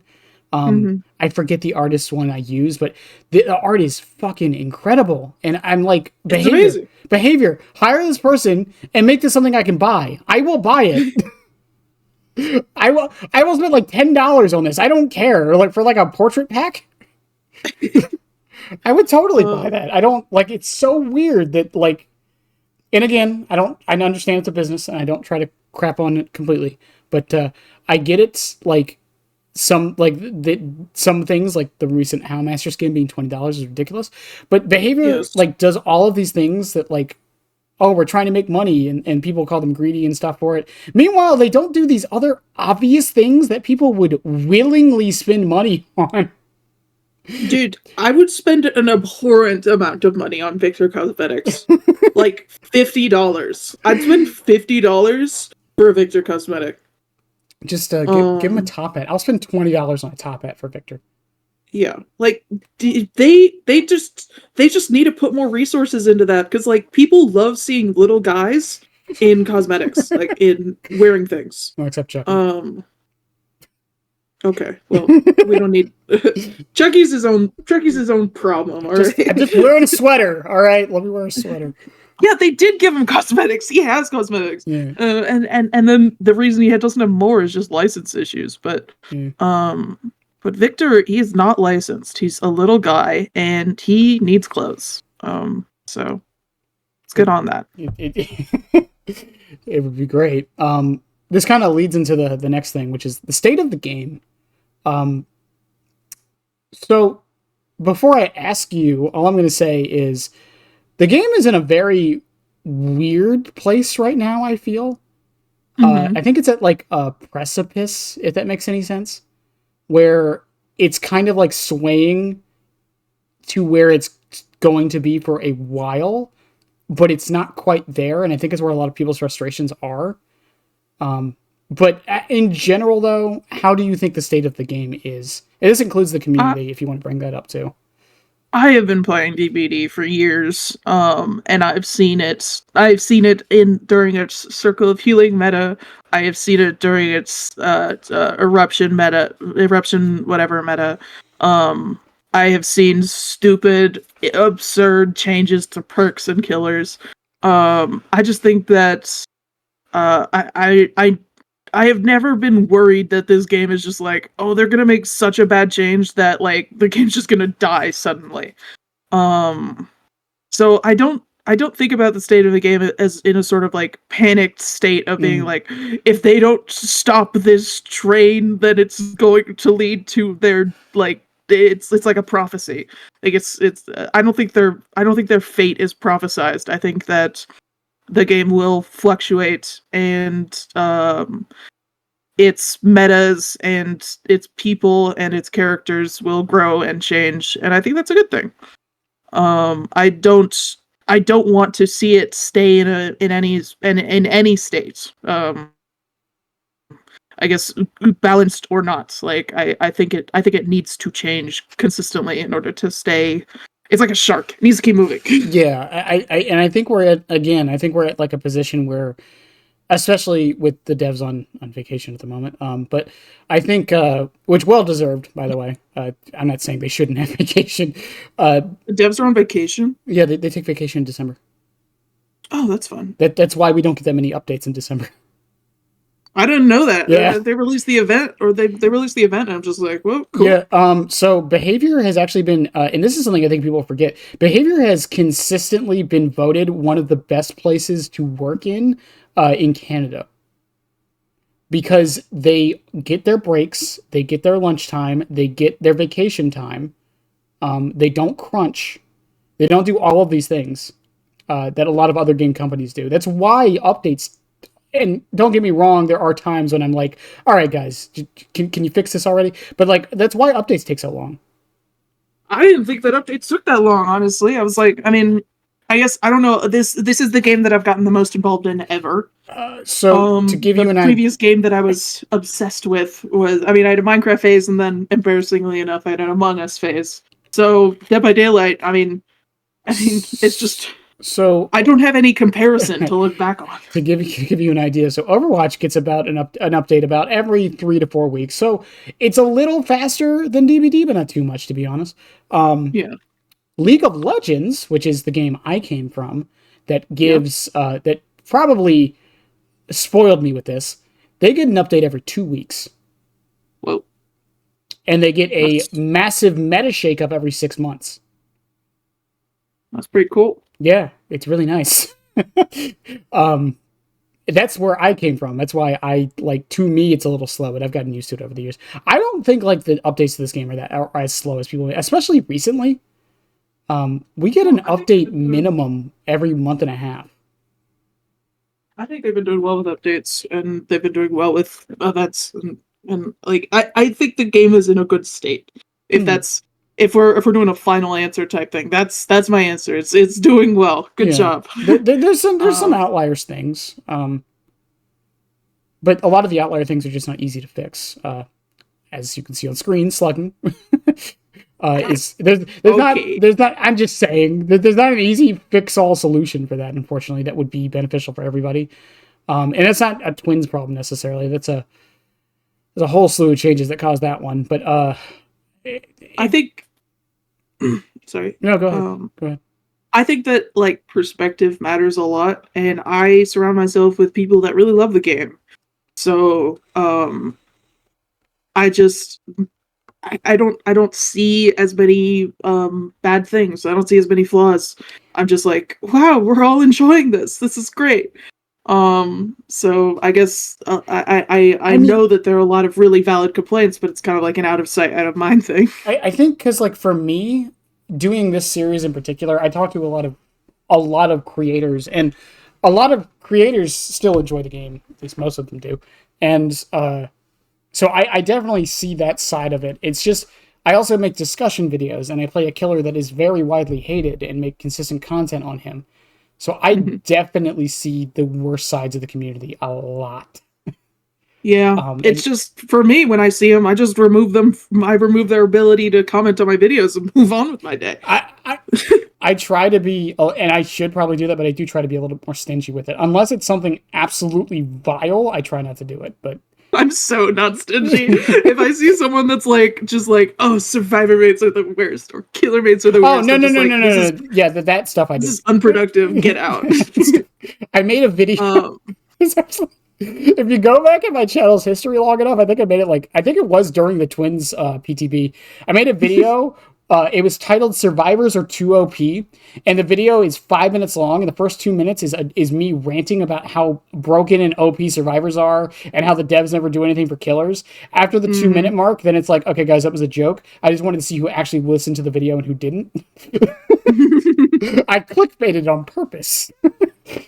Yeah, I Um, think I've only ever engaged in clickbait once, and it was this DVD streamer made me cry. It was tears of joy. it's I really, but yeah. it's one of the clickbait's a weird thing as a content creator because like the line is so thin on what clickbait actually is now. like I did the video on Thrill of the Hunt last week, and I said this makes Chucky S tier. Is that technically true? No, but like you clicked on it, But people are so gonna click on it. I really like making I mean, I know my name is Twins Main Stage. I don't actually make a lot of Twins content. I mean, it's normally in the background of videos where I mainly talk about like I try to talk about deeper concepts and issues in Dead by Daylight. mhm, And a video I made was talking about whether it matters if you play killer or survivor, and I interviewed a bunch of people, mhm, I saw that and one. Yeah. there's a lot of inherent biases that both sides have towards the other, and I think a lot of that is from killer mains being like, well, survivors are the worst, and I judge them if they say that they're a survivor, and I think that's bad. There, I think that the divide between killers and survivors is a little silly because we all need each other. The there's game, no, go ahead. contrary to popular belief, the game cannot exist without either side. Bots exist. It's fine. um, it's I think for me in particular, because I've noticed this sometimes when I'm streaming. Sometimes I'll say like good dodge, or like I'll congratulate the survivor on like a good play. And I will get Mhm. every now and again, doesn't happen as often as it used to. Every now and again I will get a comment where it's like, why did you compliment them? What, they did a good thing. Why, what do you Yeah, mean? I compliment them, but I'm actually seething. I'm actually Yeah. like, my knuckles are white. I'm Like like, I good don't dodge. like yeah, but like I'm not like I'm not like out here like punching my wall because of it. Well, it depends on the day. Uh but like I don't even play Survivor that much. I'll be perfectly honest. I play maybe 80-20 Survivor Killer. Yeah. But like, I feel like even that's enough, not to necessarily get the full picture, but enough to have empathy for Survivor. Yeah. Like, to have an understanding. Like, you'll see it in any of my discussion videos. I bring up Survivor problems. I did a whole rework video on Chucky that addressed every single problem survivors have with the character. Like, and it wasn't me trying to be condescending and be like, oh, just do this. I actually like made suggestions to the power to help it. Yeah, that's When, great. That's a good concept for a video. whenever like I talk about perks or whatever, I try to take both sides into account. Like shoulder the burden, like is a good example. Recently, it's like I'm trying to look at it from the perspective of how strong is it, how fun is it, how fun is it to go against, how fun is it to use, is it healthy, does the average survivor feel like this is necessary? Does it help average survivor gameplay? Does it hurt average killer gameplay? Like, I'm trying to take all of these things into account. Not just, how does my games on killer feel with it? You know? I definitely feel, I mean, like, since I am just such a I'm so much more of a killer main than a survivor main. I kind of approach things from like, this is my experience as a killer, but also I like really I really love people. I Yeah. know that's contrary to what I said earlier, where I was saying that I don't like people, but that's for socializing. I think I assume the best in people when it comes to this game. When you know when I don't assume that killers or survivors are out to get me, and I try to be really optimistic. Um, Unless someone's like teabagging me, then I'm fucking balding. uh, Waving. which you know that's a fun dichotomy there. Waving for me. It's not I don't care about teabagging most of the time. It's waving that gets me. I don't know Oh why. I don't know why. It's just that. Or not leaving. Dear yeah, God, no, just leave. yeah, it's a pain. But I approach this game as a party game. It's a fun, silly time, and I try to keep it as fun and silly for everyone as possible. But also, like I kind of talked about it a bit in my not most recent video, but the video before that. Mm-hmm. I sometimes I'm trying to win. I sometimes I'm not. I don't try to hold myself to a specific like standard because I think that'll just result in um like judging yourself too harshly. Like, what are we doing? Like, why would you hold yourself to like a strict rule set in a video game? Like, keep your morals like in check in real life. Right. And again, I think there's a line. I don't know if you know of him. Do you know of Pee Pee Poo Poo Wraith? I'm No. not kidding on that name. Uh, Pee Pee Poo Poo Wraith is a Wraith main on NA West who Oh boy. runs Knockout.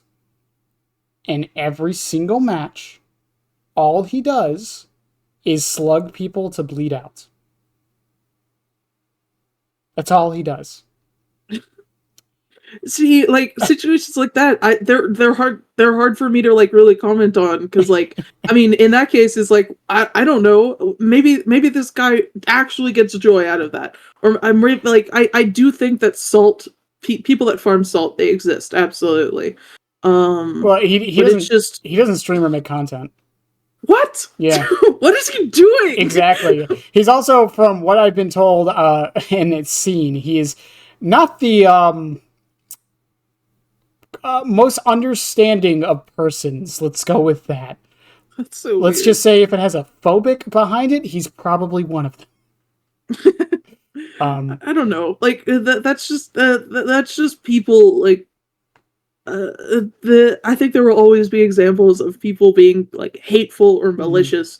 And I don't think that we need that. I think it's best to expect that most people are not that. No, That's what I do. yeah, I agree with you. I mean, but again, I mean, human psychology, negativity bias is a hell of a drug. It's also like, the thing is, expecting the worst is, it's often a survival thing, Yeah. right? That's why we have negativity bias as people. Um, it's a survival tactic. It's because there's almost no benefit to remembering a good thing, but there's a ton of benefits to remembering the bad thing. Which is why Yeah. arachnophobia is so common. It's why snake or phobia of snakes is so common. I still don't know why phobia of clowns is so common. I'm sure there's psychology behind it. I don't know. Well, evolutionarily, we were obviously hunted by clowns. Yeah, I guess I missed that history lesson, unfortunately. There was an apocalypse, and it was just a bunch of fucking clowns. It's the first ice age. That's what it was. The squeaky skews make sense. It scares the saber tooths. It's. But yeah, I mean that's what I think it comes down to. I think it's negativity bias bleeding into. Also, the fact that a lot of people don't play this game as much as content creators do. Yep. There are people. There's a lot of people who play this game maybe like 3 or 4 hours a week, if that. Imagine, that's crazy. So, like, think about it. You're playing like a 1 hour session, and in one of those 3 games, one of those 4 games you manage to play, you get against the wraith that slugs and knocks everyone out and bleeds them out. Yep. And then the next day, the same thing happens again, 1 in 4. But like, because it happens often enough, it just makes you paint everybody in that image. Unfortunately, Mainly wraiths, mainly, I guess. mainly wraiths. That's the other sad thing about that guy is he pretty gets rough. Wraiths have a pretty rough reputation. yeah. That's the other sad thing with like some killers is their reputation is shaped by a couple bad eggs. Cough cough skull merchant. And Yeah. and cough Singularity had this for a little bit until the player got like banished from their community. Jesus. He was not a good person either. Let's just go with that one. And then I mean, there's also the problem of like I think Hillbilly is a good example of this, where a player or a character is so popular that the negativity bias seeps through because there's so many people playing him that the bad eggs kind of get noticed more somehow. Mm-hmm. It's yeah, it's Well, you're not gonna remember. You're not gonna remember all the bad, like all the good hillbilly players are gonna remember the billion bad hillbilly players. Even if the ratio isn't like, even if the ratio is probably like, I don't know, 1 to 10, 2 to 10. well, we're not even talking. We're only talking about the extremes too. We're not even talking about like the forgettable games, like the ones where like nothing really happens. That's like like good or bad. Like there's no like special interactions or anything like that. It just kind of flows normal and then it just ends. Like Yep. that's probably And those just go on. I forget those before I'm even out. Exactly. It's like those are probably most games too. So it's like that's definitely also swaying the negativity bias. It's just yeah, it's a weird conundrum, and I on it like there's no way to fix it. It's a crappy thing about stuff like that. There's literally nothing they can do.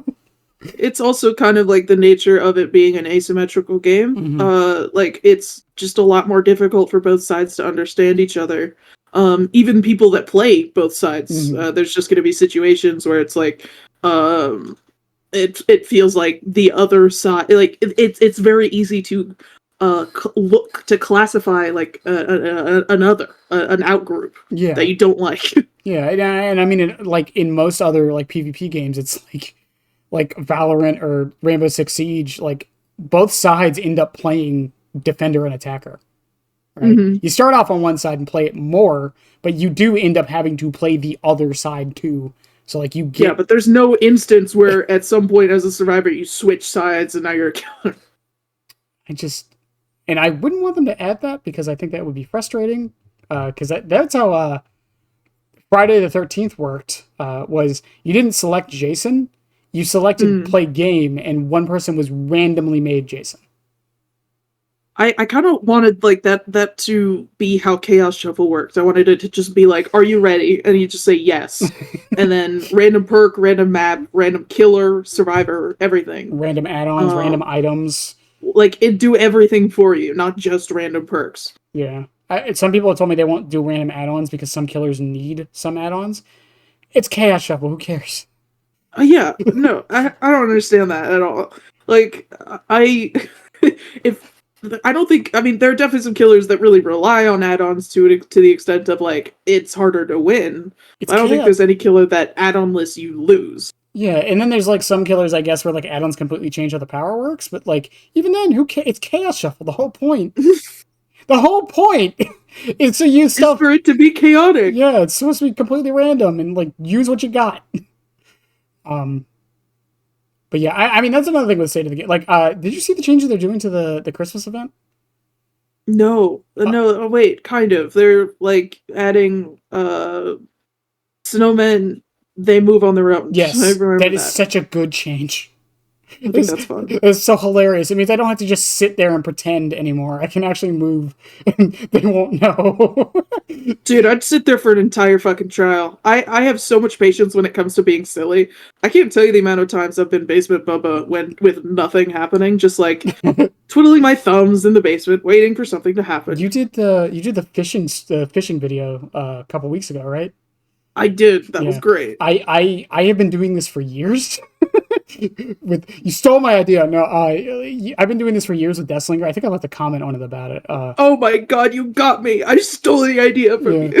you. I No, did I do the totem fishing with Deathslinger with Insidious and Eerie Coin.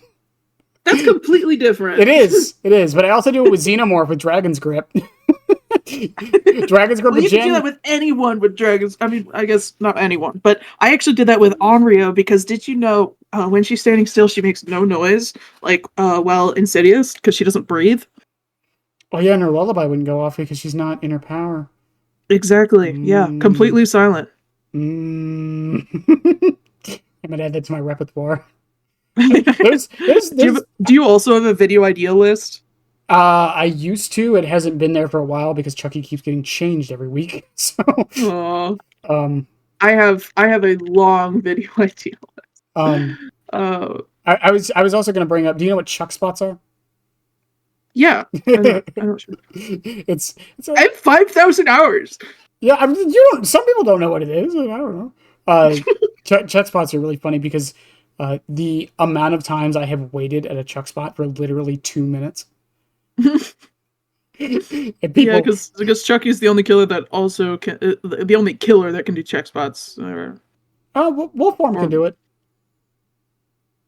okay, whatever. Like, Chucky is the kind of mainly the like it's like Dracula doesn't count. Whatever. Dracula doesn't count. People don't use the wolf form for check spots. I do. It's fun. It's hilarious. Yeah, well, you're a Chucky man. Give me a third person camera. I'm having fun. It's just really funny when I do it because it becomes a literal test of patience. Mhm. And people don't realize I was in the military. I got patience. I will sit there for an hour if I have to.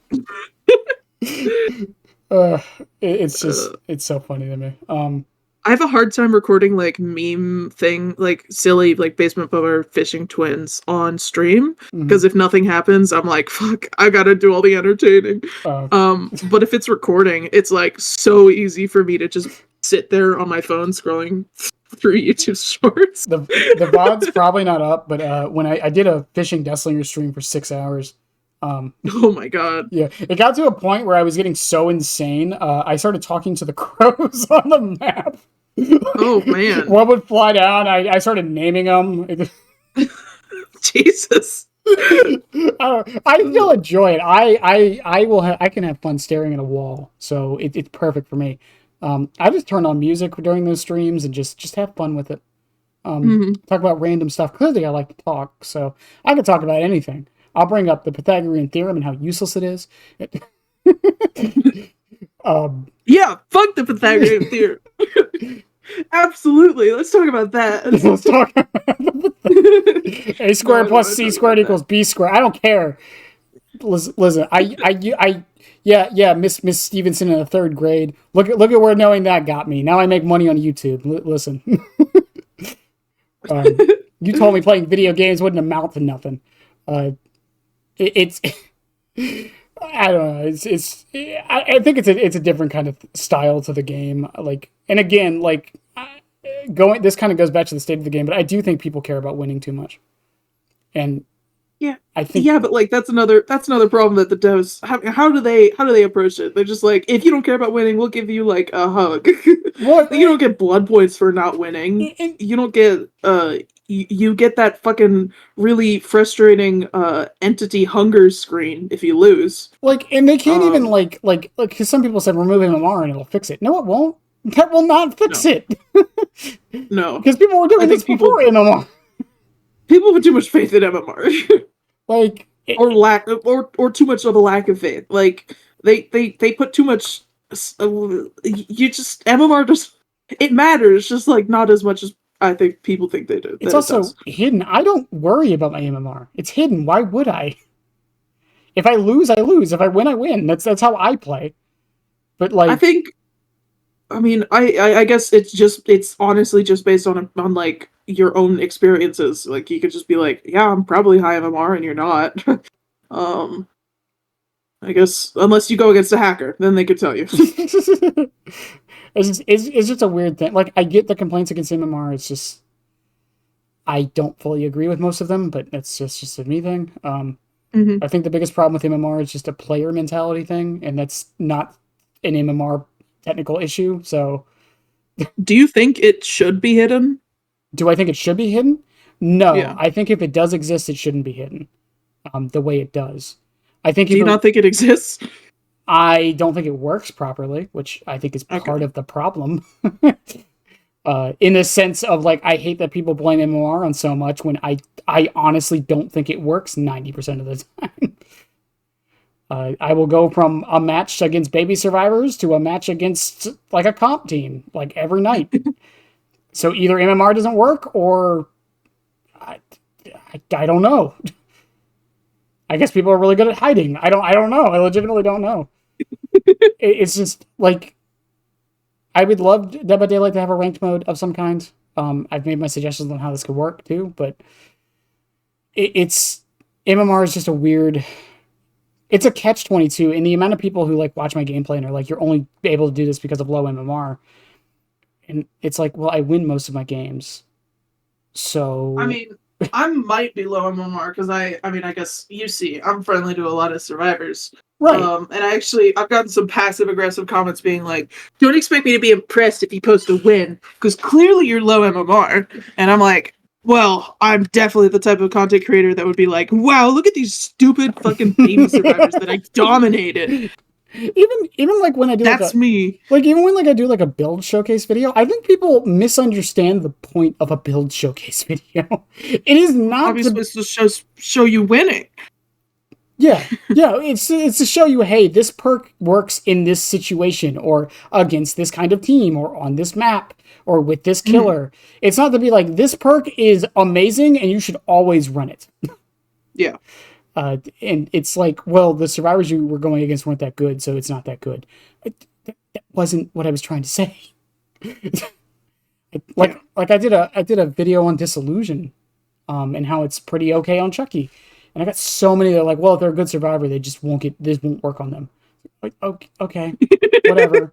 It worked against the 3 matches I posted, so who cares?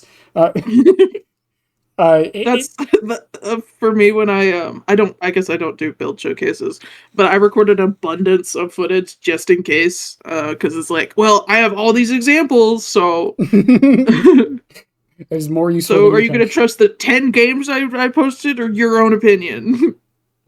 It's yeah, um, it still blows my mind. But moving back over to Twins a little bit. mhm. Their power level. So we kind of alluded to this a bit, but and I know you're probably not.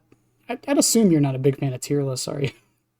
No, I'm not. Okay. Well, Good read, yeah. yeah. Um, I know people. All right. um. No, I think they're the way I see it is I kind of get offended on the killer's behalf when a killer comes out and immediately you see the videos like day of. It's like this killer's D tier or F tier, and it's like, dude, they just started existing.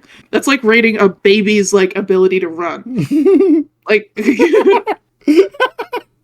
that's a really good analogy. like maybe let them breathe, okay? Maybe let them, have some time to exist. I think my biggest problem with tier lists has always been just qualifiers. No one qualifies tier lists. It's like, are we talking against comp, average, newbies, people who don't know how to play the killer, people who do know how to play the killer, people who There's like too many averagely? factors. Yeah, there's too many factors. Are we talking like Maps, maps, perks. add-ons, perks? And like a lot of people remove add-ons like in their ratings, and it's like, okay, well that doesn't seem fair to some killers. Some killers really rely on add-ons, some don't at all. Are we accounting for that little exchange? Yeah, that's why I'm not the biggest fan of them. But for sake of argument and discussion, if you had to, A tier. A tier, A tier. okay. Yeah. Do you? Twins is. Sorry, No, sorry. Go ahead. I was going to ask. Do you agree with my sentiment? They're in the top 10 at the very least. Yes, I do. They're a strong killer. They can counter pallets, they can counter loops, they can get a lot of pressure on survivors by keeping them injured. Um, like the fact that Victor's able to hit over windows, and the fact that he's able to pallets, and he's able to be really fucking fast and track really well. He just they are not hindered by the normal looping stuff that other killers are hindered by. Right. Um, a chase against Victor is rarely something that that I don't have control over. Yeah, and It's I'm assuming there's some loops where he's not that great, but for the most part, yeah, for sure. I mean I got kicked probably like at least 20 times in the footage I sent you, but I still like I get him back in 30 seconds, and then I'm just I get back down and then I get back up again. It's that song. That's the Twins. Do you think they might be a little too strong, or do you think they're fine? I think they're fine. I think that people think that they're too strong because they do not understand how to go against them, and I'll say that over and over again because my my my how to counter twins video only got 1,000 views. So people aren't getting it. Again, that is a common sentiment with a lot of killers. So I think whatever excess of strength that they have, I think could absolutely be taken back if survivors took the time to learn how to go against the twins. But they don't need to take that time because you don't need to know how to go against the twins because you're not going to. Like I've gone against one twins the past like 8 months. Yeah, I honestly can. Yeah, I think I still get the. I still think I still get the tooltip whenever it's a twins. So for those who don't know how that works, by the way, it's you keep getting that until you escape against a killer 3 times. Oh my god. So I don't think I've gotten them enough or won against them enough. Like it's I play enough I've played enough Survivor that I can recognize like sounds that you hear across the map, and terror radius is really pretty accurately, but say probably with 70% accuracy. I could the first few times I heard Twins' terror radius, I did not know what the fuck I was hearing. I was like, what? Who is this? Or the pots and then I got pans. super excited at it being a Twins. Or the pots and pans. Speaking of, that is one change I actually do want to make to Twins. What? I wish the pots and pans weren't as loud. Oh yeah, she does have pretty loud like chase music. Like no, not the chase music. Not the like the like when you're just walking as twins and you hear the pan shaking. Oh, I mean, I don't run that. I don't think I run that cosmetic. Oh, fair enough. Yeah, I think it's only on base twins, but it is so annoying. Yeah, no, I run her morning outfit, so pretty quiet. And I just normally have I have sensory issues. I get overstimulated really easily, so I have the game always at 5%. Sometimes if chat is like, "Hey, the game's too quiet," I will move it up to 10%. I would suggest for streaming get I know you didn't ask, but I would suggest I have a set of headphones. They're like shitty headphones, but the one good thing about them is the audio is separate. So I mean that is cool, but my headphones I have right now are a birthday present for my parents last year, and they're like really good like soundproofing headphones. So fair enough. Yeah, I mean someone could be robbing me right now. I wouldn't even know. What is the opposite of sensory overload? There's Understimulated? well, okay. So what I mean by this is for me because like I use audio is like 80% of my tracking of this game. Mm-hmm. So I need I need to hear every sound for it to work for me. That's absolutely Um, fair. but I Since I am less focused or worried about winning, mm, I listen to music a lot. I can't. I've tried. I can sometimes like if I really don't care what I'm doing, but for the most part I can't. I Yeah. do give people that suggestion though if they're having if they're like getting really frustrated with the game, just play with music. Mm-hmm. It helps. I listen to the most ambient, relaxing music when I stream, because I sometimes feel the pressure of being watched while losing. So if I'm listening to just like the most calming sounds you could possibly imagine, it's like kind of supersedes that.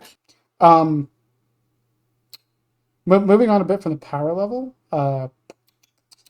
Tips for new twins players, and when I say new, I mean like 400 hours. Like not like super new, but like new enough that Like like they know the basics of killer, but they like just bought twins, yes, or they yeah. have 400 hours on twins. They're basic enough at the game, and they just bought twins. Okay.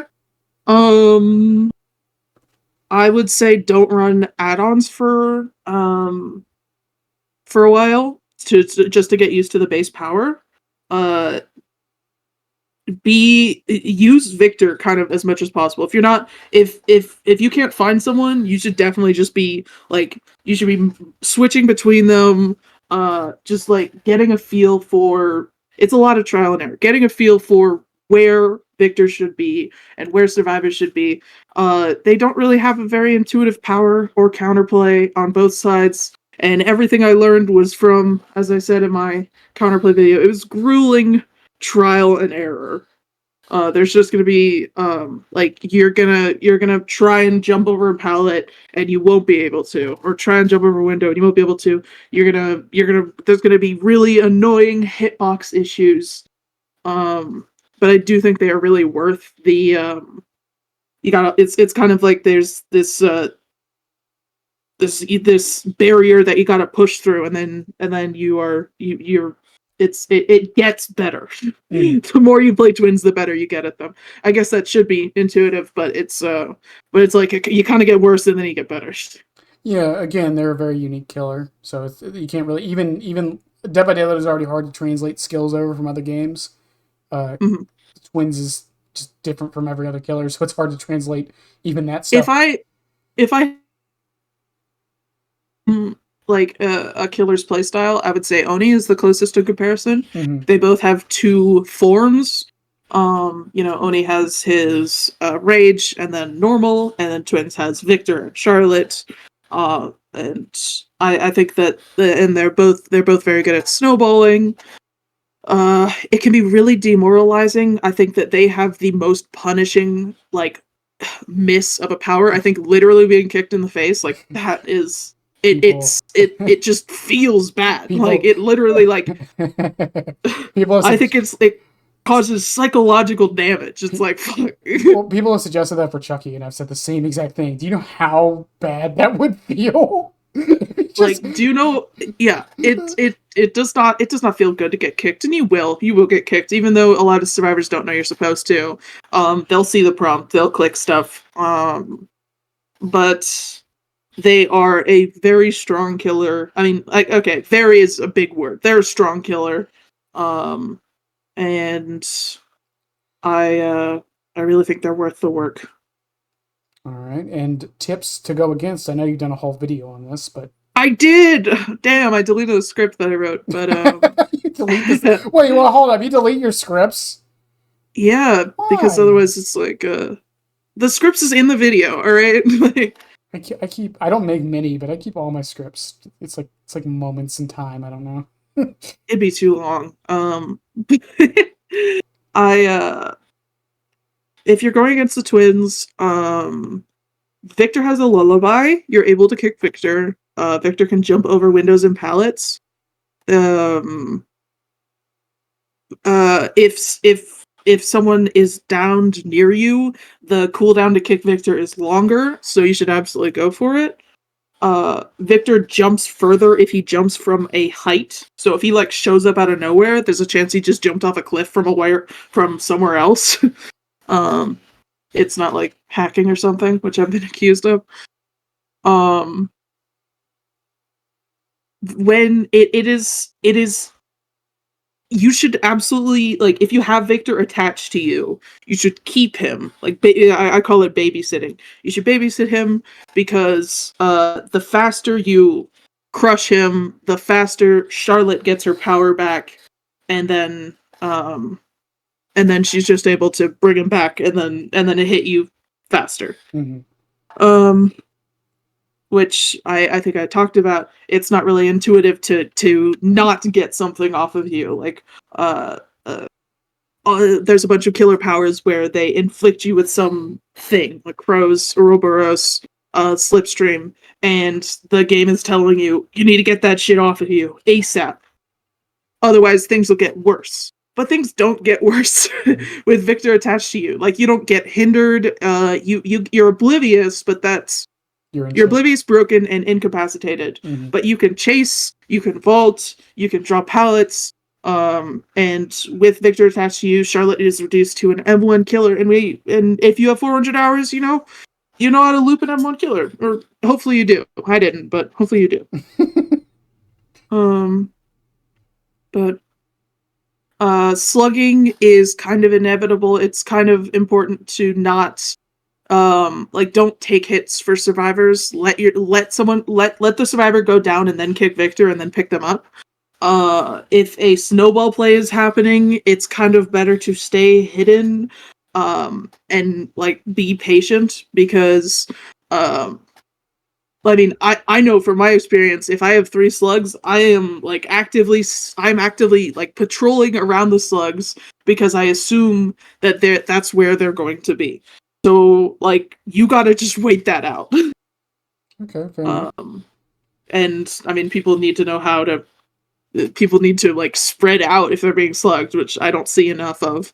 But oh yeah, if you're being slugged, oh my god, get away from other slugs. Don't recover immediately. Just crawl.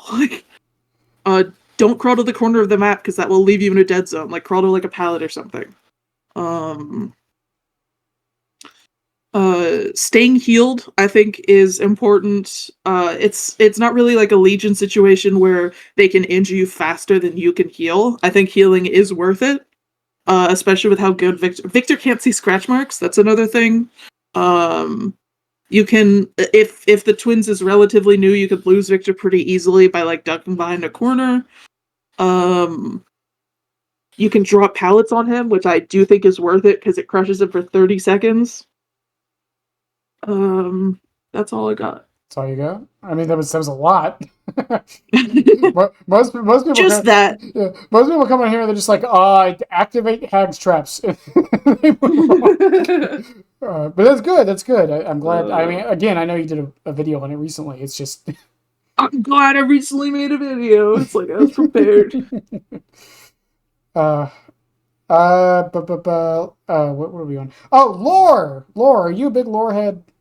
I am. I'm actually super excited to talk about this. Me and my twin, yes, I'm a twin.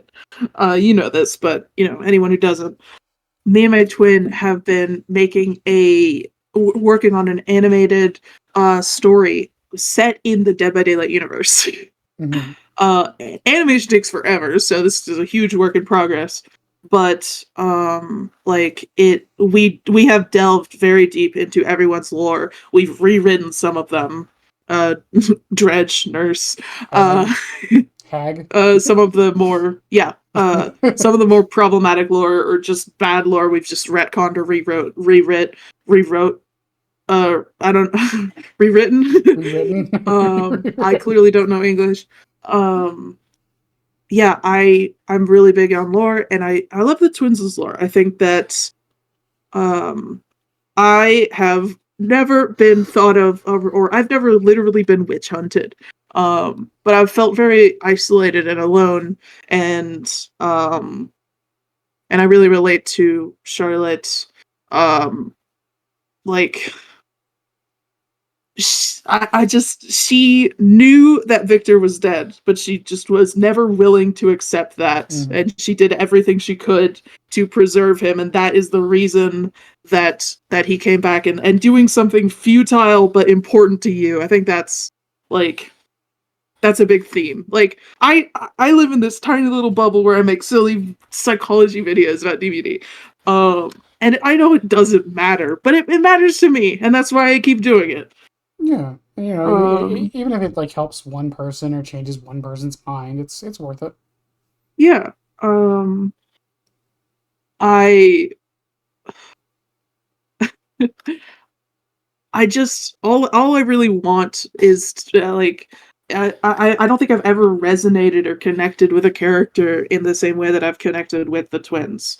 I think it's beautiful that her efforts they weren't in vain. Like because she preserved and took care of Victor's body for so long, the entity was able to bring him back. And I know people say that that means she's not like the real Victor, but since they have a little interaction, in the Mori and in the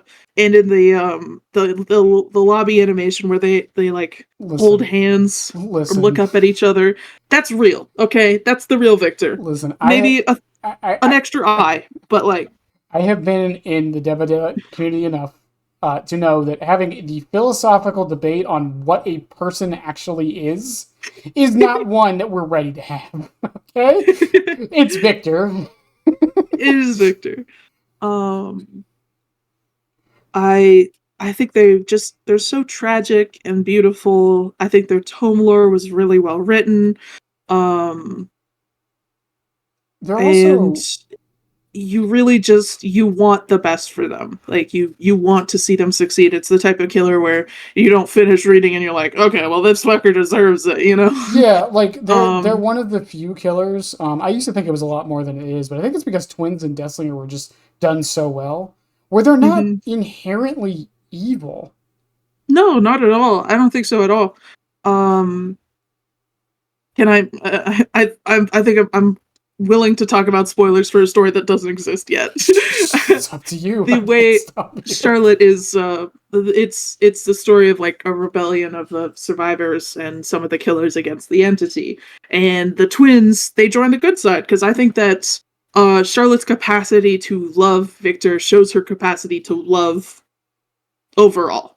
Mhm. Um and the way that I have her like have a change of heart is she has lost Victor. She's fucking freaking out because she's like, oh my god, where's my twin? And she finds him being like he's got an injury and he's being bandaged up by Claudette. And this is the first like real kindness she's ever been shown in her life by anyone that wasn't in her family. Mhm. And it's and that is what moves her over to wanting to get out of this hellscape. But I definitely recognize her, like she's just been in survival mode for so long that of course she's just killing anyone in her way. She just thinks that everyone's trying to kill her or Victor. Yeah, And I she's mean, scared and alone. I brought up this point before. It's like, what does evil actually mean? It's a it's a it's a complicated, long, drawn out answer that doesn't have an answer. Yeah. For the most part, I'm sure someone will bring up an exception, but for the most part, it's like if someone's just surviving and doing things based on, I don't want to say previous experience necessarily, but like that's all Twins was realistically doing was just survive. They weren't going out of their way. No, people Yeah, were hunting yeah. them. It's like They were literally just like on the run from the time they were 5. Like honestly, from the time they were born, they were on the run. But their mother protected them, and it's so sad that the happiest years of their life were while they were like basically homeless, moving town to town under the like and being raised to like steal and trick by their mom. Like and then their home was burned alive in front of yeah. I mean, them. it's even the most recent survivor. I always forget her first name, but Kane, Tori, Tori, is it Tori? Tori Kane. yeah, Um, like there's been a lot of debate in the community right now. I've noticed because some people are starting to realize it. because everyone was like, "Oh, the first evil survivor." But She's not evil. if you read her lore, she's really not evil. Like, Yeah. I've been kind of torn on that because we have a bit of a redemption arc for Plague, and I think her loyalty and devotion to the entity is similar to Tori's loyalty and devotion to the entity. They both, it's just Tori is more aware of the entity's yeah, it's entityness. it comes down to the idea: is zealotry evil? Is really what I feel like it comes down to. Yeah. For But for Plague, we have her discover that she was tricked, and that's what makes her turn against the entity. And I guess me and my twin have been playing with the idea of what we want to do with like do we want to show the mirror version of that, of like being tricked or being punished, and that deepening your faith and devotion. Yeah, I mean, There's been cultists that have predicted the end of the world, and then it didn't come, and they don't lose faith. They're like, no, it was us. We stopped it, and we just need to work harder. I mean, the Bible has Abraham, so Yeah. so there's a good example of one. But I mean, the man was about to kill his son. And God was like, no, it's just a prank. He's like, oh, okay, cool. I respect you more now. Whatever. Like I said, it's just been kind of nice that we've been getting. It was nice that Twins was kind of a breath of fresh air, because even like I said with Deathslinger and Plague, I've said in the past, while they are morally ambiguous on whether or not they're like truly evil, at the end of the day, they do still do like pretty vile things, right? Yes. Deathslinger is kind of forced into his situation, but like the way he goes about it is not the way he has to go about it. Yeah, he does make some pretty sadistic things. But even with Plague, like at the end of the day, she's just following her beliefs. Like, we can discuss whether or not that puts them at fault, right? But with Twins, literally, they're just surviving. Like, there's nothing. Yeah. There's not an evil thing they do, and they're not sadistic about the way they. At least, not that I remember. That like they're not sadistic about the way they kill. They kill very efficiently. They take what they can. They move on. Yeah. And I kind of like they. 17th century conjoined twins, they were so rare or non-existent to the point that there's literally no recorded birth or existence of conjoined twins in the 17th century. So that just adds to the complete and utter isolation and loneliness and being so other from everyone else. Mm-hmm. There's literally like feeling like you're the only person in the world like you, and everyone hates you for it. That's pretty brutal, right? Yeah, I mean, it's conjoined twins weren't really documented very often, and I think a lot of it was because this was the thing that they discovered with albinism. It was a lot of times it was hidden whenever it was. Like, it was hidden from documents. Because people thought it was like witchcraft or demonic or stuff. Yeah, but there is a lot of recorded albinism, and it's a very... if you read some stories of albino people from that time period, it's very... Not the murdering part, but or the killing part, but it's very similar to what happened with twins in their lore, as far as the outcast feeling goes. I can't speak on it too much because I'm not too well educated on it, but it's extremely similar from what I do know. Yeah. I like. I really like Bubba's story as well. Not really his. I mean, his lore. I mean, it's just lore, but I really like the Texas Chainsaw Massacre. Mm-hmm. I kind of like that he doesn't really know what he's doing. He's just trying his best to defend his family. Yeah. Because that's kind of just how he's been raised. And he's just my precious boy. He's done nothing wrong. I know he ate people, but he's done nothing wrong. Again, like that brings in the question of, some told me it's not brainwashing necessarily, it's more indoctrination, but it's, if that's how you're raised, is it evil? if you're raised to eat people, is eating people evil? No, I mean, to you, it's just a Saturday night. Like, it's not me trying to laugh at this happening over the world. Cannibalism is evil. I'm not going to say it's not. I'm just saying in the Yes, context, like, it's taboo. It's taboo in our society, right. and most societies, but not all. Yeah, Like, not the Sawyer house. and it's like, how who are we to, um is there are there traditions or cultural things, like, are they immoral? Mhm. I guess murder is immoral, but what if they're like voluntarily, Someone, like I don't know, eating like dead bodies, like I, someone who's gonna die anyway. some would still say that is. It's a weird it's a weird societal philosophical, and I hate using all these all these words because they over the years they become kind of mush, but Mhm. societal philosophical and cultural question that is very very hard to answer I properly. mean, our burial rites have been important forever. Like, Hmm. when it came to us studying past civilizations, that was the main thing that we studied. Yeah, Uh, I mean and even whales have funerals. Like most, not most, but a lot of animals understand death. Like it's a very it's a very what's the word I'm looking for? It's a very like animalistically understood thing, and Yeah. respecting the dead is not for all, but you'd be surprised how many animals actually do respect dead bodies. Uh, Respect is the wrong word for some animals. For some, it's literally because disease, uh, but most of them are well enough aware you don't mess with dead bodies unless you're a vulture, and that's literally how you survive. But regardless, Scavenger. T Rexes were Vultures scavengers. vultures get a bad rep, dude. Vultures and buzzards those are two different creatures. They Buzzards get they don't. get a bad rep. I think vultures do. I don't think buzzards do. Buzzards are annoying.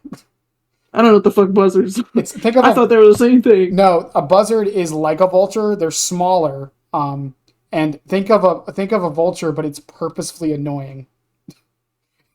It, Oh, like a hornet. yeah, they're like Like a hornet versus a bee. they'll still circle around like vultures do, waiting for things to die. But they'll also they'll literally just like post up on like the side of a road and just caw all day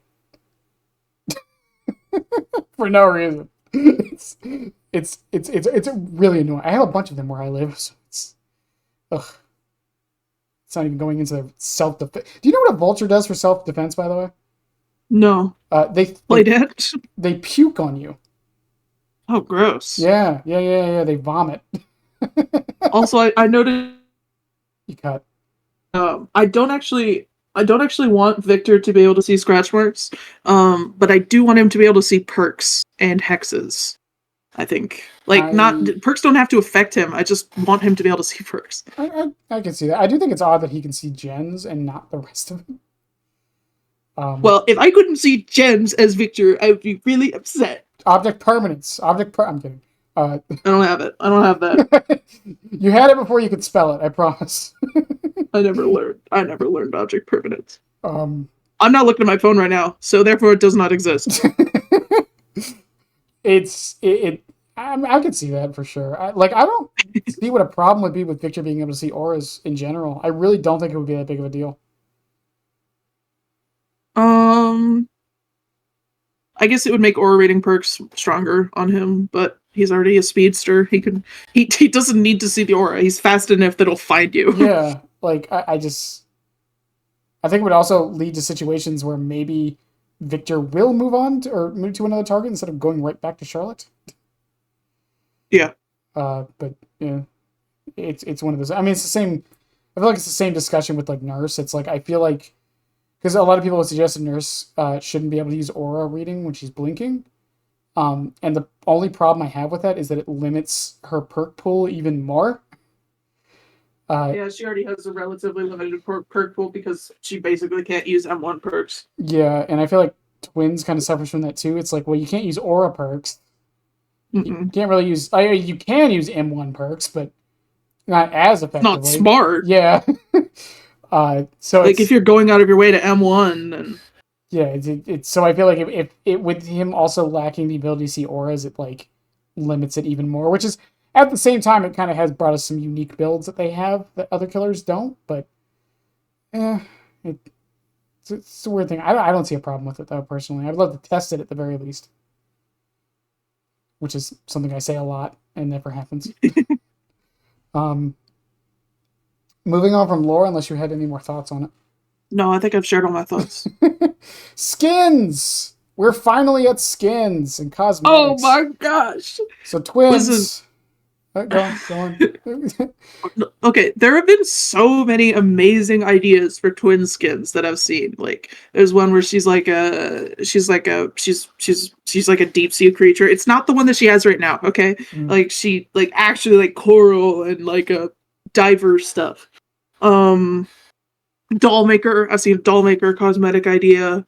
Um which wouldn't even like Victor wouldn't even need a cosmetic for that. Like just because he looks kind of like a doll. Yeah, fair enough. Um, Just but give him Chucky's money. I Win. I just think that Charlotte has so much. Charlotte, not okay. Like Victor, notwithstanding, I think Charlotte has so much cosmetic potential. Like I think that she could get a lot of the cosmetic types that Huntress gets that she doesn't get, that Charlotte doesn't get. Um, like they were both in forest, they were both kind of feral, and obviously I know Huntress is like a billion times more popular than twins, but again, chicken or the egg, like are people not playing her because they don't know that she exists because she doesn't get cosmetics, you know? Mm. I think that might be it. Um, Behavior. was I think Charlotte? that's Were there any twin skins in the recent community polls? I don't no, remember any. I was gonna say I don't no, think I saw one. there weren't. They've gotten a community skin. It was the cool antler one. I like it. Mm. It's all right. They got a flower skin kind of recently. I think by recently I mean a couple months ago. Which I liked that also. I just think that they're like they're so bold with their dredge skins, you know, they're so bold with Mm. their with some of the skins that they do. And it feels like they're kind of just like toe in the water, like you're just like, ah, that's the skin. Okay, you're done. Like I they're not really doing anything groundbreaking with their skins. and I think the thing is, it's funny because with their low pick rate, I think they have room to because Yeah. What are you like gonna do? Scare them away? yeah, it's like everyone who's playing twins, and I mean this in the kindest way possible, is really devoted to this character. So Yep, that's true. even if a cosmetic comes out that is like super ridiculous and like bad, but is like groundbreaking or like different in some way, shape, or form, Yeah. um, y'all would let them know, obviously, but like people would still eat it the fuck up. They are getting their first licensed skin with the Ito Oh thing. yeah, that's right. So good for them. That's a big stride. They've never gotten a licensed skin before. Um Hear me out. but I just feel like the devs are way too careful with the skins that they make for them. They're just like, oh, this kind of fits them. Like, why do they have to really conform? I I don't see them conform to lore as much as they do with any other killer as much as they do with twins. Mm. Like they're like, it has to be something that she at least had a good chance of wearing. But like fucking Gabriel or Vittorio. Victorio is wearing like modern clothes. Like step outside of the lines, man. Like, put her in a dress or something. Like, give her a cool hat. Like, do Counterpoint. something. Counterpoint to behavior's argument against that. The entire cat skin line. Yeah, exactly. None of those are real. Like, just give them something that they would actually like. Give them something that they wouldn't wear, but is like conceptually like close to their story. Like, I don't know. Like, I'd love some folklore skins for them. I think like a Hansel and Gretel type thing. Oh, that would be cool. I'd Um, actually like that idea already. just like or just like I love fairy tales. I think that they could have I think they could do some cool spins on fairy tales for killers. I think twins would be a great candidate for that. What's a French Anything plant related I think fits them because they were in the forest, and that's a pretty easy conceptual connection there. what's a French fairy tale? I'm trying to think of one offhand. Um, Isn't Frozen I don't Punch know. or is it Scandinavian? Normally, normally European fairy tales get way darker than What? Americanized versions of them. Yeah, but hear me out. Hear me out for the puppet skin. What if it's just Geppetto and it's public That'd be domain. funny. They could do it. Also, this is a pipe dream skin idea for me. Mhm. That'll never happen. What if she gets a Chucky skin, Oh or my Victor? gosh. Victor is Chucky and she's Charles. I don't even know how that'd work because Chucky's already in the game. I don't know, but I think it'd be funny if they did it. Double dip, My double. dream license is Little Nightmares. I love Little Nightmares. I'd Um, want the teacher and Mono, or like the boy, little guy, it's from the sequel, aged right? up coming in. Yeah, it's from the sequel, right? Um, yes, Yeah. Little Nightmares 2, I guess. The teacher with the long necked, with the teacher with the long neck. That's what I want. And then Mm. I'd want like a cool cosmetic collection for the other villains, like the trapper, like the hunter would be a cool trapper skin. I think the doctor would be a cool doctor skin. There were a bunch of nurses. We can make the connections here. You I, get it. I've You said get where I'm going with this. Yeah, I've said this before in the past about collabs and licenses. It's a shame that we like. I feel like there's a lot of licenses that wouldn't work as chapters, but are really good ideas for like skin collections like that. Yeah, Um, absolutely. and we got that with Attack on Titan, and I think it's the last time we really got something like that. But Yeah, and like, then they removed Attack on Titan. well, it's like the Scooby Doo. Like Scooby Doo gets brought up a lot for this game. At least not a lot, but yeah, every now and again someone will bring it up and like it gets decently popular. But it's like Mhm. I don't think a Scooby Doo chapter would work. Scooby Doo No, but Cosmetics. oh yeah, I mean, like I'd wanna go against like a whole like Scooby Doo squad team as like I guess they couldn't do it with Demogorgon, but like Portia like with the dog Scooby Doo dog. Oh, we have a dog in the game now. Yeah, that's right. We can Yeah, totally do Scooby Doo now. or they um, could make some twisted version of Scooby Doo with the dredge. Like I think some cool stuff could happen there. there's also like Ghostbusters. There's another one that like I don't think would work as a chapter, but I could totally see it being skins. Oh, Uh, Unknown would make such a cool ghost. yeah. Uh, Even like certain collabs with certain games that like League of Legends is I brought it up so many times I always do. But League of Legends is another weird one because I don't think it would work for a chapter for this game. One, I think it would Hmm. be the biggest collab they've ever had, by the way, because that's literally the most popular game on the planet. But Yep. there's a character in the game called Fiddlesticks. All right, I'm going to describe Fiddlesticks real quick for you. Okay. Fiddlesticks is a demon of unknown origin who mimics the sounds of his victims. He leaves behind idols and has a projectile attack. Oh my gosh, it's Unknown. It's literally just unknown. Give Just me a make Jinx. Give me a Jinx skin in Dead Alien. a Jinx Yoon Jin skin. I could see it. Oh, that'd be awesome. Yeah, and give the hair actual physics. Uh, give her a minigun perk for no reason. Why not? Uh, I don't like stuff like that. Is just like stuff that again, like I don't understand why behavior doesn't do stuff like this. They're way too careful with twin skins. They're way too. I think they.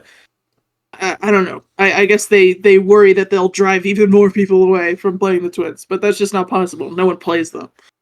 Yeah, I think the only possible outcome of them releasing a creative twin skin is them getting more twins players. That's it. Like or just making a little bit more money at the very or least. yeah, exactly. Like, Um, I mean, other games have ran into this issue with some characters, but for the most part, most of them still get those character skins, except for one who I won't name from League who hasn't had a skin in 6 years. Um, which isn't the longest that one went, by the way. There was a character in League of Legends that went 8 years without a skin. yeah, well, League is like over 100 characters or something, right? Yeah, it's a 169, 68 now, I think it is. Yeah, well, like okay, DVD is like 70, and Yeah, like I know, I know. I don't think the survivors need to get skins like too often. I think Hattie and Jeff and like I don't know, Jonah, I think they could do with a little bit more love, but nothing crazy because they do still get skins. I think the killers especially the older killers. I think they should be like on high on the list for getting like homes and skins and like reworking their chase music, like just revamping them a little bit. Like Fair enough. Of the skins that they do have, do you have a favorite? Or the combination that I do is her blue morning dress with Victor's coffin, and then her flower weapon and flower crown. And the story behind this outfit is she never was able to do a burial or a funeral for Victor. So she carries him around and she wears the flowers that she would have planted to honor him. okay. Do you have a skin you don't like from them? The reskin that they did in the golden tome thing. It just made no sense. It combined two different skins poorly. I didn't like it. and and you said your dream license skin, but do you have a dream general skin or like an idea for a skin that isn't licensed? I mean, I'm really happy they gave me the flower skin. I really love if they gave her some like, I think they really go with like a lot of dark and cool colors. I think that she would look really good in pastel. I think some pastel colors, like just go a little bit more, go a little further. Like give her something actually interesting looking. Give her some cool headwear. Or she's like the only killer that like actually has a really like, like with her pack, that's so many there's so much opportunity for cool details and stuff. And it's just always the same pack. So um, like give her something cool to wear and hold and carry. Like yeah. Something you brought up there. Though. It makes me want I want a shell shaded skin now for it was hard to say shell shaded skin for one of the killers. I don't know. I think it'd be funny. mm. When you hit the survivor, it goes like pow or something. uh, that's another thing. Like I think behavior is also very scared of doing like jokey skins for some reason. Except on Yeah, like I guess they want them to take the characters seriously. except on very But like specific killers. in a game where a bunch of the survivors are wearing pajamas, I don't know. Like, give the killers pajamas. Like, come on, Give them let's be real. give all the killers sweaters. I don't understand why Chucky and Legion are the only two that got them. Well, I guess they're the most human or whatever. But come on, give Rape at least a sweater. Let him fill out those shoulders. Like, Killer Twitch I think he'd look. shirts. Killer Twitch shirts. Please, or something like a headpiece or something. I'll take a helmet with a camera on it. Like that would be so fucking funny. Um, That's funny. Moving on a bit from skins, unless you had anything else to add there. Nope, I got nothing else to add. All I've said right. my piece. All right. Well, last thing, and I know you aren't the most competitive player, but are there any maps that you find absolutely miserable to play as twins? As twins. Um, Give me a second to think. I mean, I guess there's some general maps that are just like not super fun. Um, I guess Garden of Joy, I think those windows are kind of annoying for Victor to be able to navigate. And the bushes are not very fun, like hitboxy. Mm-hmm. Um, those are not that. So Garden of Joy is up there. RPD, it sucks. Uh Hawkins, I've heard is actually a good map for twins, but it's just so difficult to do tracking because it just feels like a fucking maze. Mm-hmm. And like I try to go cut someone off and then I just end up in a dead end room and I'm just like, okay, this is stupid. Uh yeah, that's my top or my bottom three, I guess. Garden of Joy, RPD, Hawkins. And your top ones, like which one? Is there a map in particular you're like, yes, I got this map? Anything like There's some maps that I like looking at. that? But like most maps are just You not to toot my own horn, but I'm really good at twins, and maps don't really impede that much. I think I notice like I guess I'm pretty good on Midwich, because it's just easy to navigate. Uh, and open maps, Macmillan, Auto Haven, those are just easy to cover, and you can see a lot of things from. Uh, like I go up on a hill and I look at the land and I tell Victor that everything the light touches is his kingdom, and You mentioned overstimulation earlier. What do you think about Toba? actually, it's a lot. It's a bit of a map. I really like the concept of it, but I worry that they kind of like I think they kind of went a little too far. Like there's just so many colors. So many like colors, I, so I much I just I worry. noise. I just like I think that they kind of were going with like a color scheme and like a sound scheme, and then they were eventually and someone just wasn't saying no to enough things. Like whoever was in charge, just I think they were either having a really good or really bad day, You know, and they were saying yes to everything. we'll put it on the fridge, Timmy. Yeah, Toba's a weird one, and I've heard so many complaints, not necessarily on the balance of that map, but just, I mean, a friend of mine, I forget the name of the actual phobia, but they have an adherence to mushrooms. Mm, So if they ever load into Toba, they have to DC because that's fair. it physically sends like chills down their spine. For someone like me, I can't really play Toba because again, I use sound for like 80% of my tracking, It's just so and much sound. I can't hear anything on that map. They were playing No Man's Sky when they made that map. Yeah, that's funny. It really does look like a No Man's Sky map. The best thing about Um, Toba is that I can name the bugs. That's the best thing about Toba. I do like that it's I think it's the highest point that you can reach on a map. Um, Because of the main like building. it's yeah. I Hmm. mean, actually, the new Ormond map might be topping that because it's got like 3 floors. Oh But yeah. it's a very high point, and I like that you can survey. Um, Hmm. That'd be interesting. I actually might try that with. I might do like a ship captain unknown one day on that map. Um, for those who don't know what that is, that's when you take unknown to the highest point of a map and you just shoot everybody. It's really fun actually. it's really silly. Moving on a bit, I guess, from maps. Last thing is any stats you have. This is a difficult one to do, especially if you don't track them constantly. But I mean, this could be anything. Like I know Twins track stat is hits while Victor is attached, which is a Do I find this on Nightlight? it's on dbdinfo.com, and then you have to type in your Steam name. Give me a second. But Twins is one of the weirder ones because ideally that's not how you're supposed to play Twins, which is No, it's not. yeah. There's a don't worry, they're not the only one who has something like that. Meanwhile, Hunters has hatchets thrown, not hit, thrown, because reasons.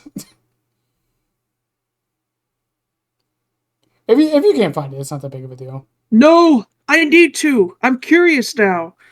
I'm sorry. There's a moment of silence as I'm typing in my thing, but oh, give me a second. You're good. Someone wanted me to do Your something. profile doesn't exist. Bullshit. My profile definitely exists. It's your original Steam ID, not My your not my friend code. yeah, not your print code. How do I find my Steam ID? It go open your Steam and it should be under your profile. It'll be the name Is it that a number? no, it'll be the actual name that pops up. Oh, What was I doing?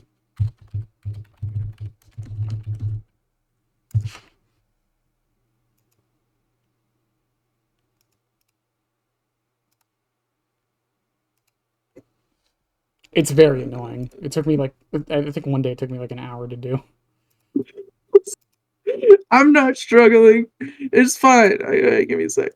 Uh,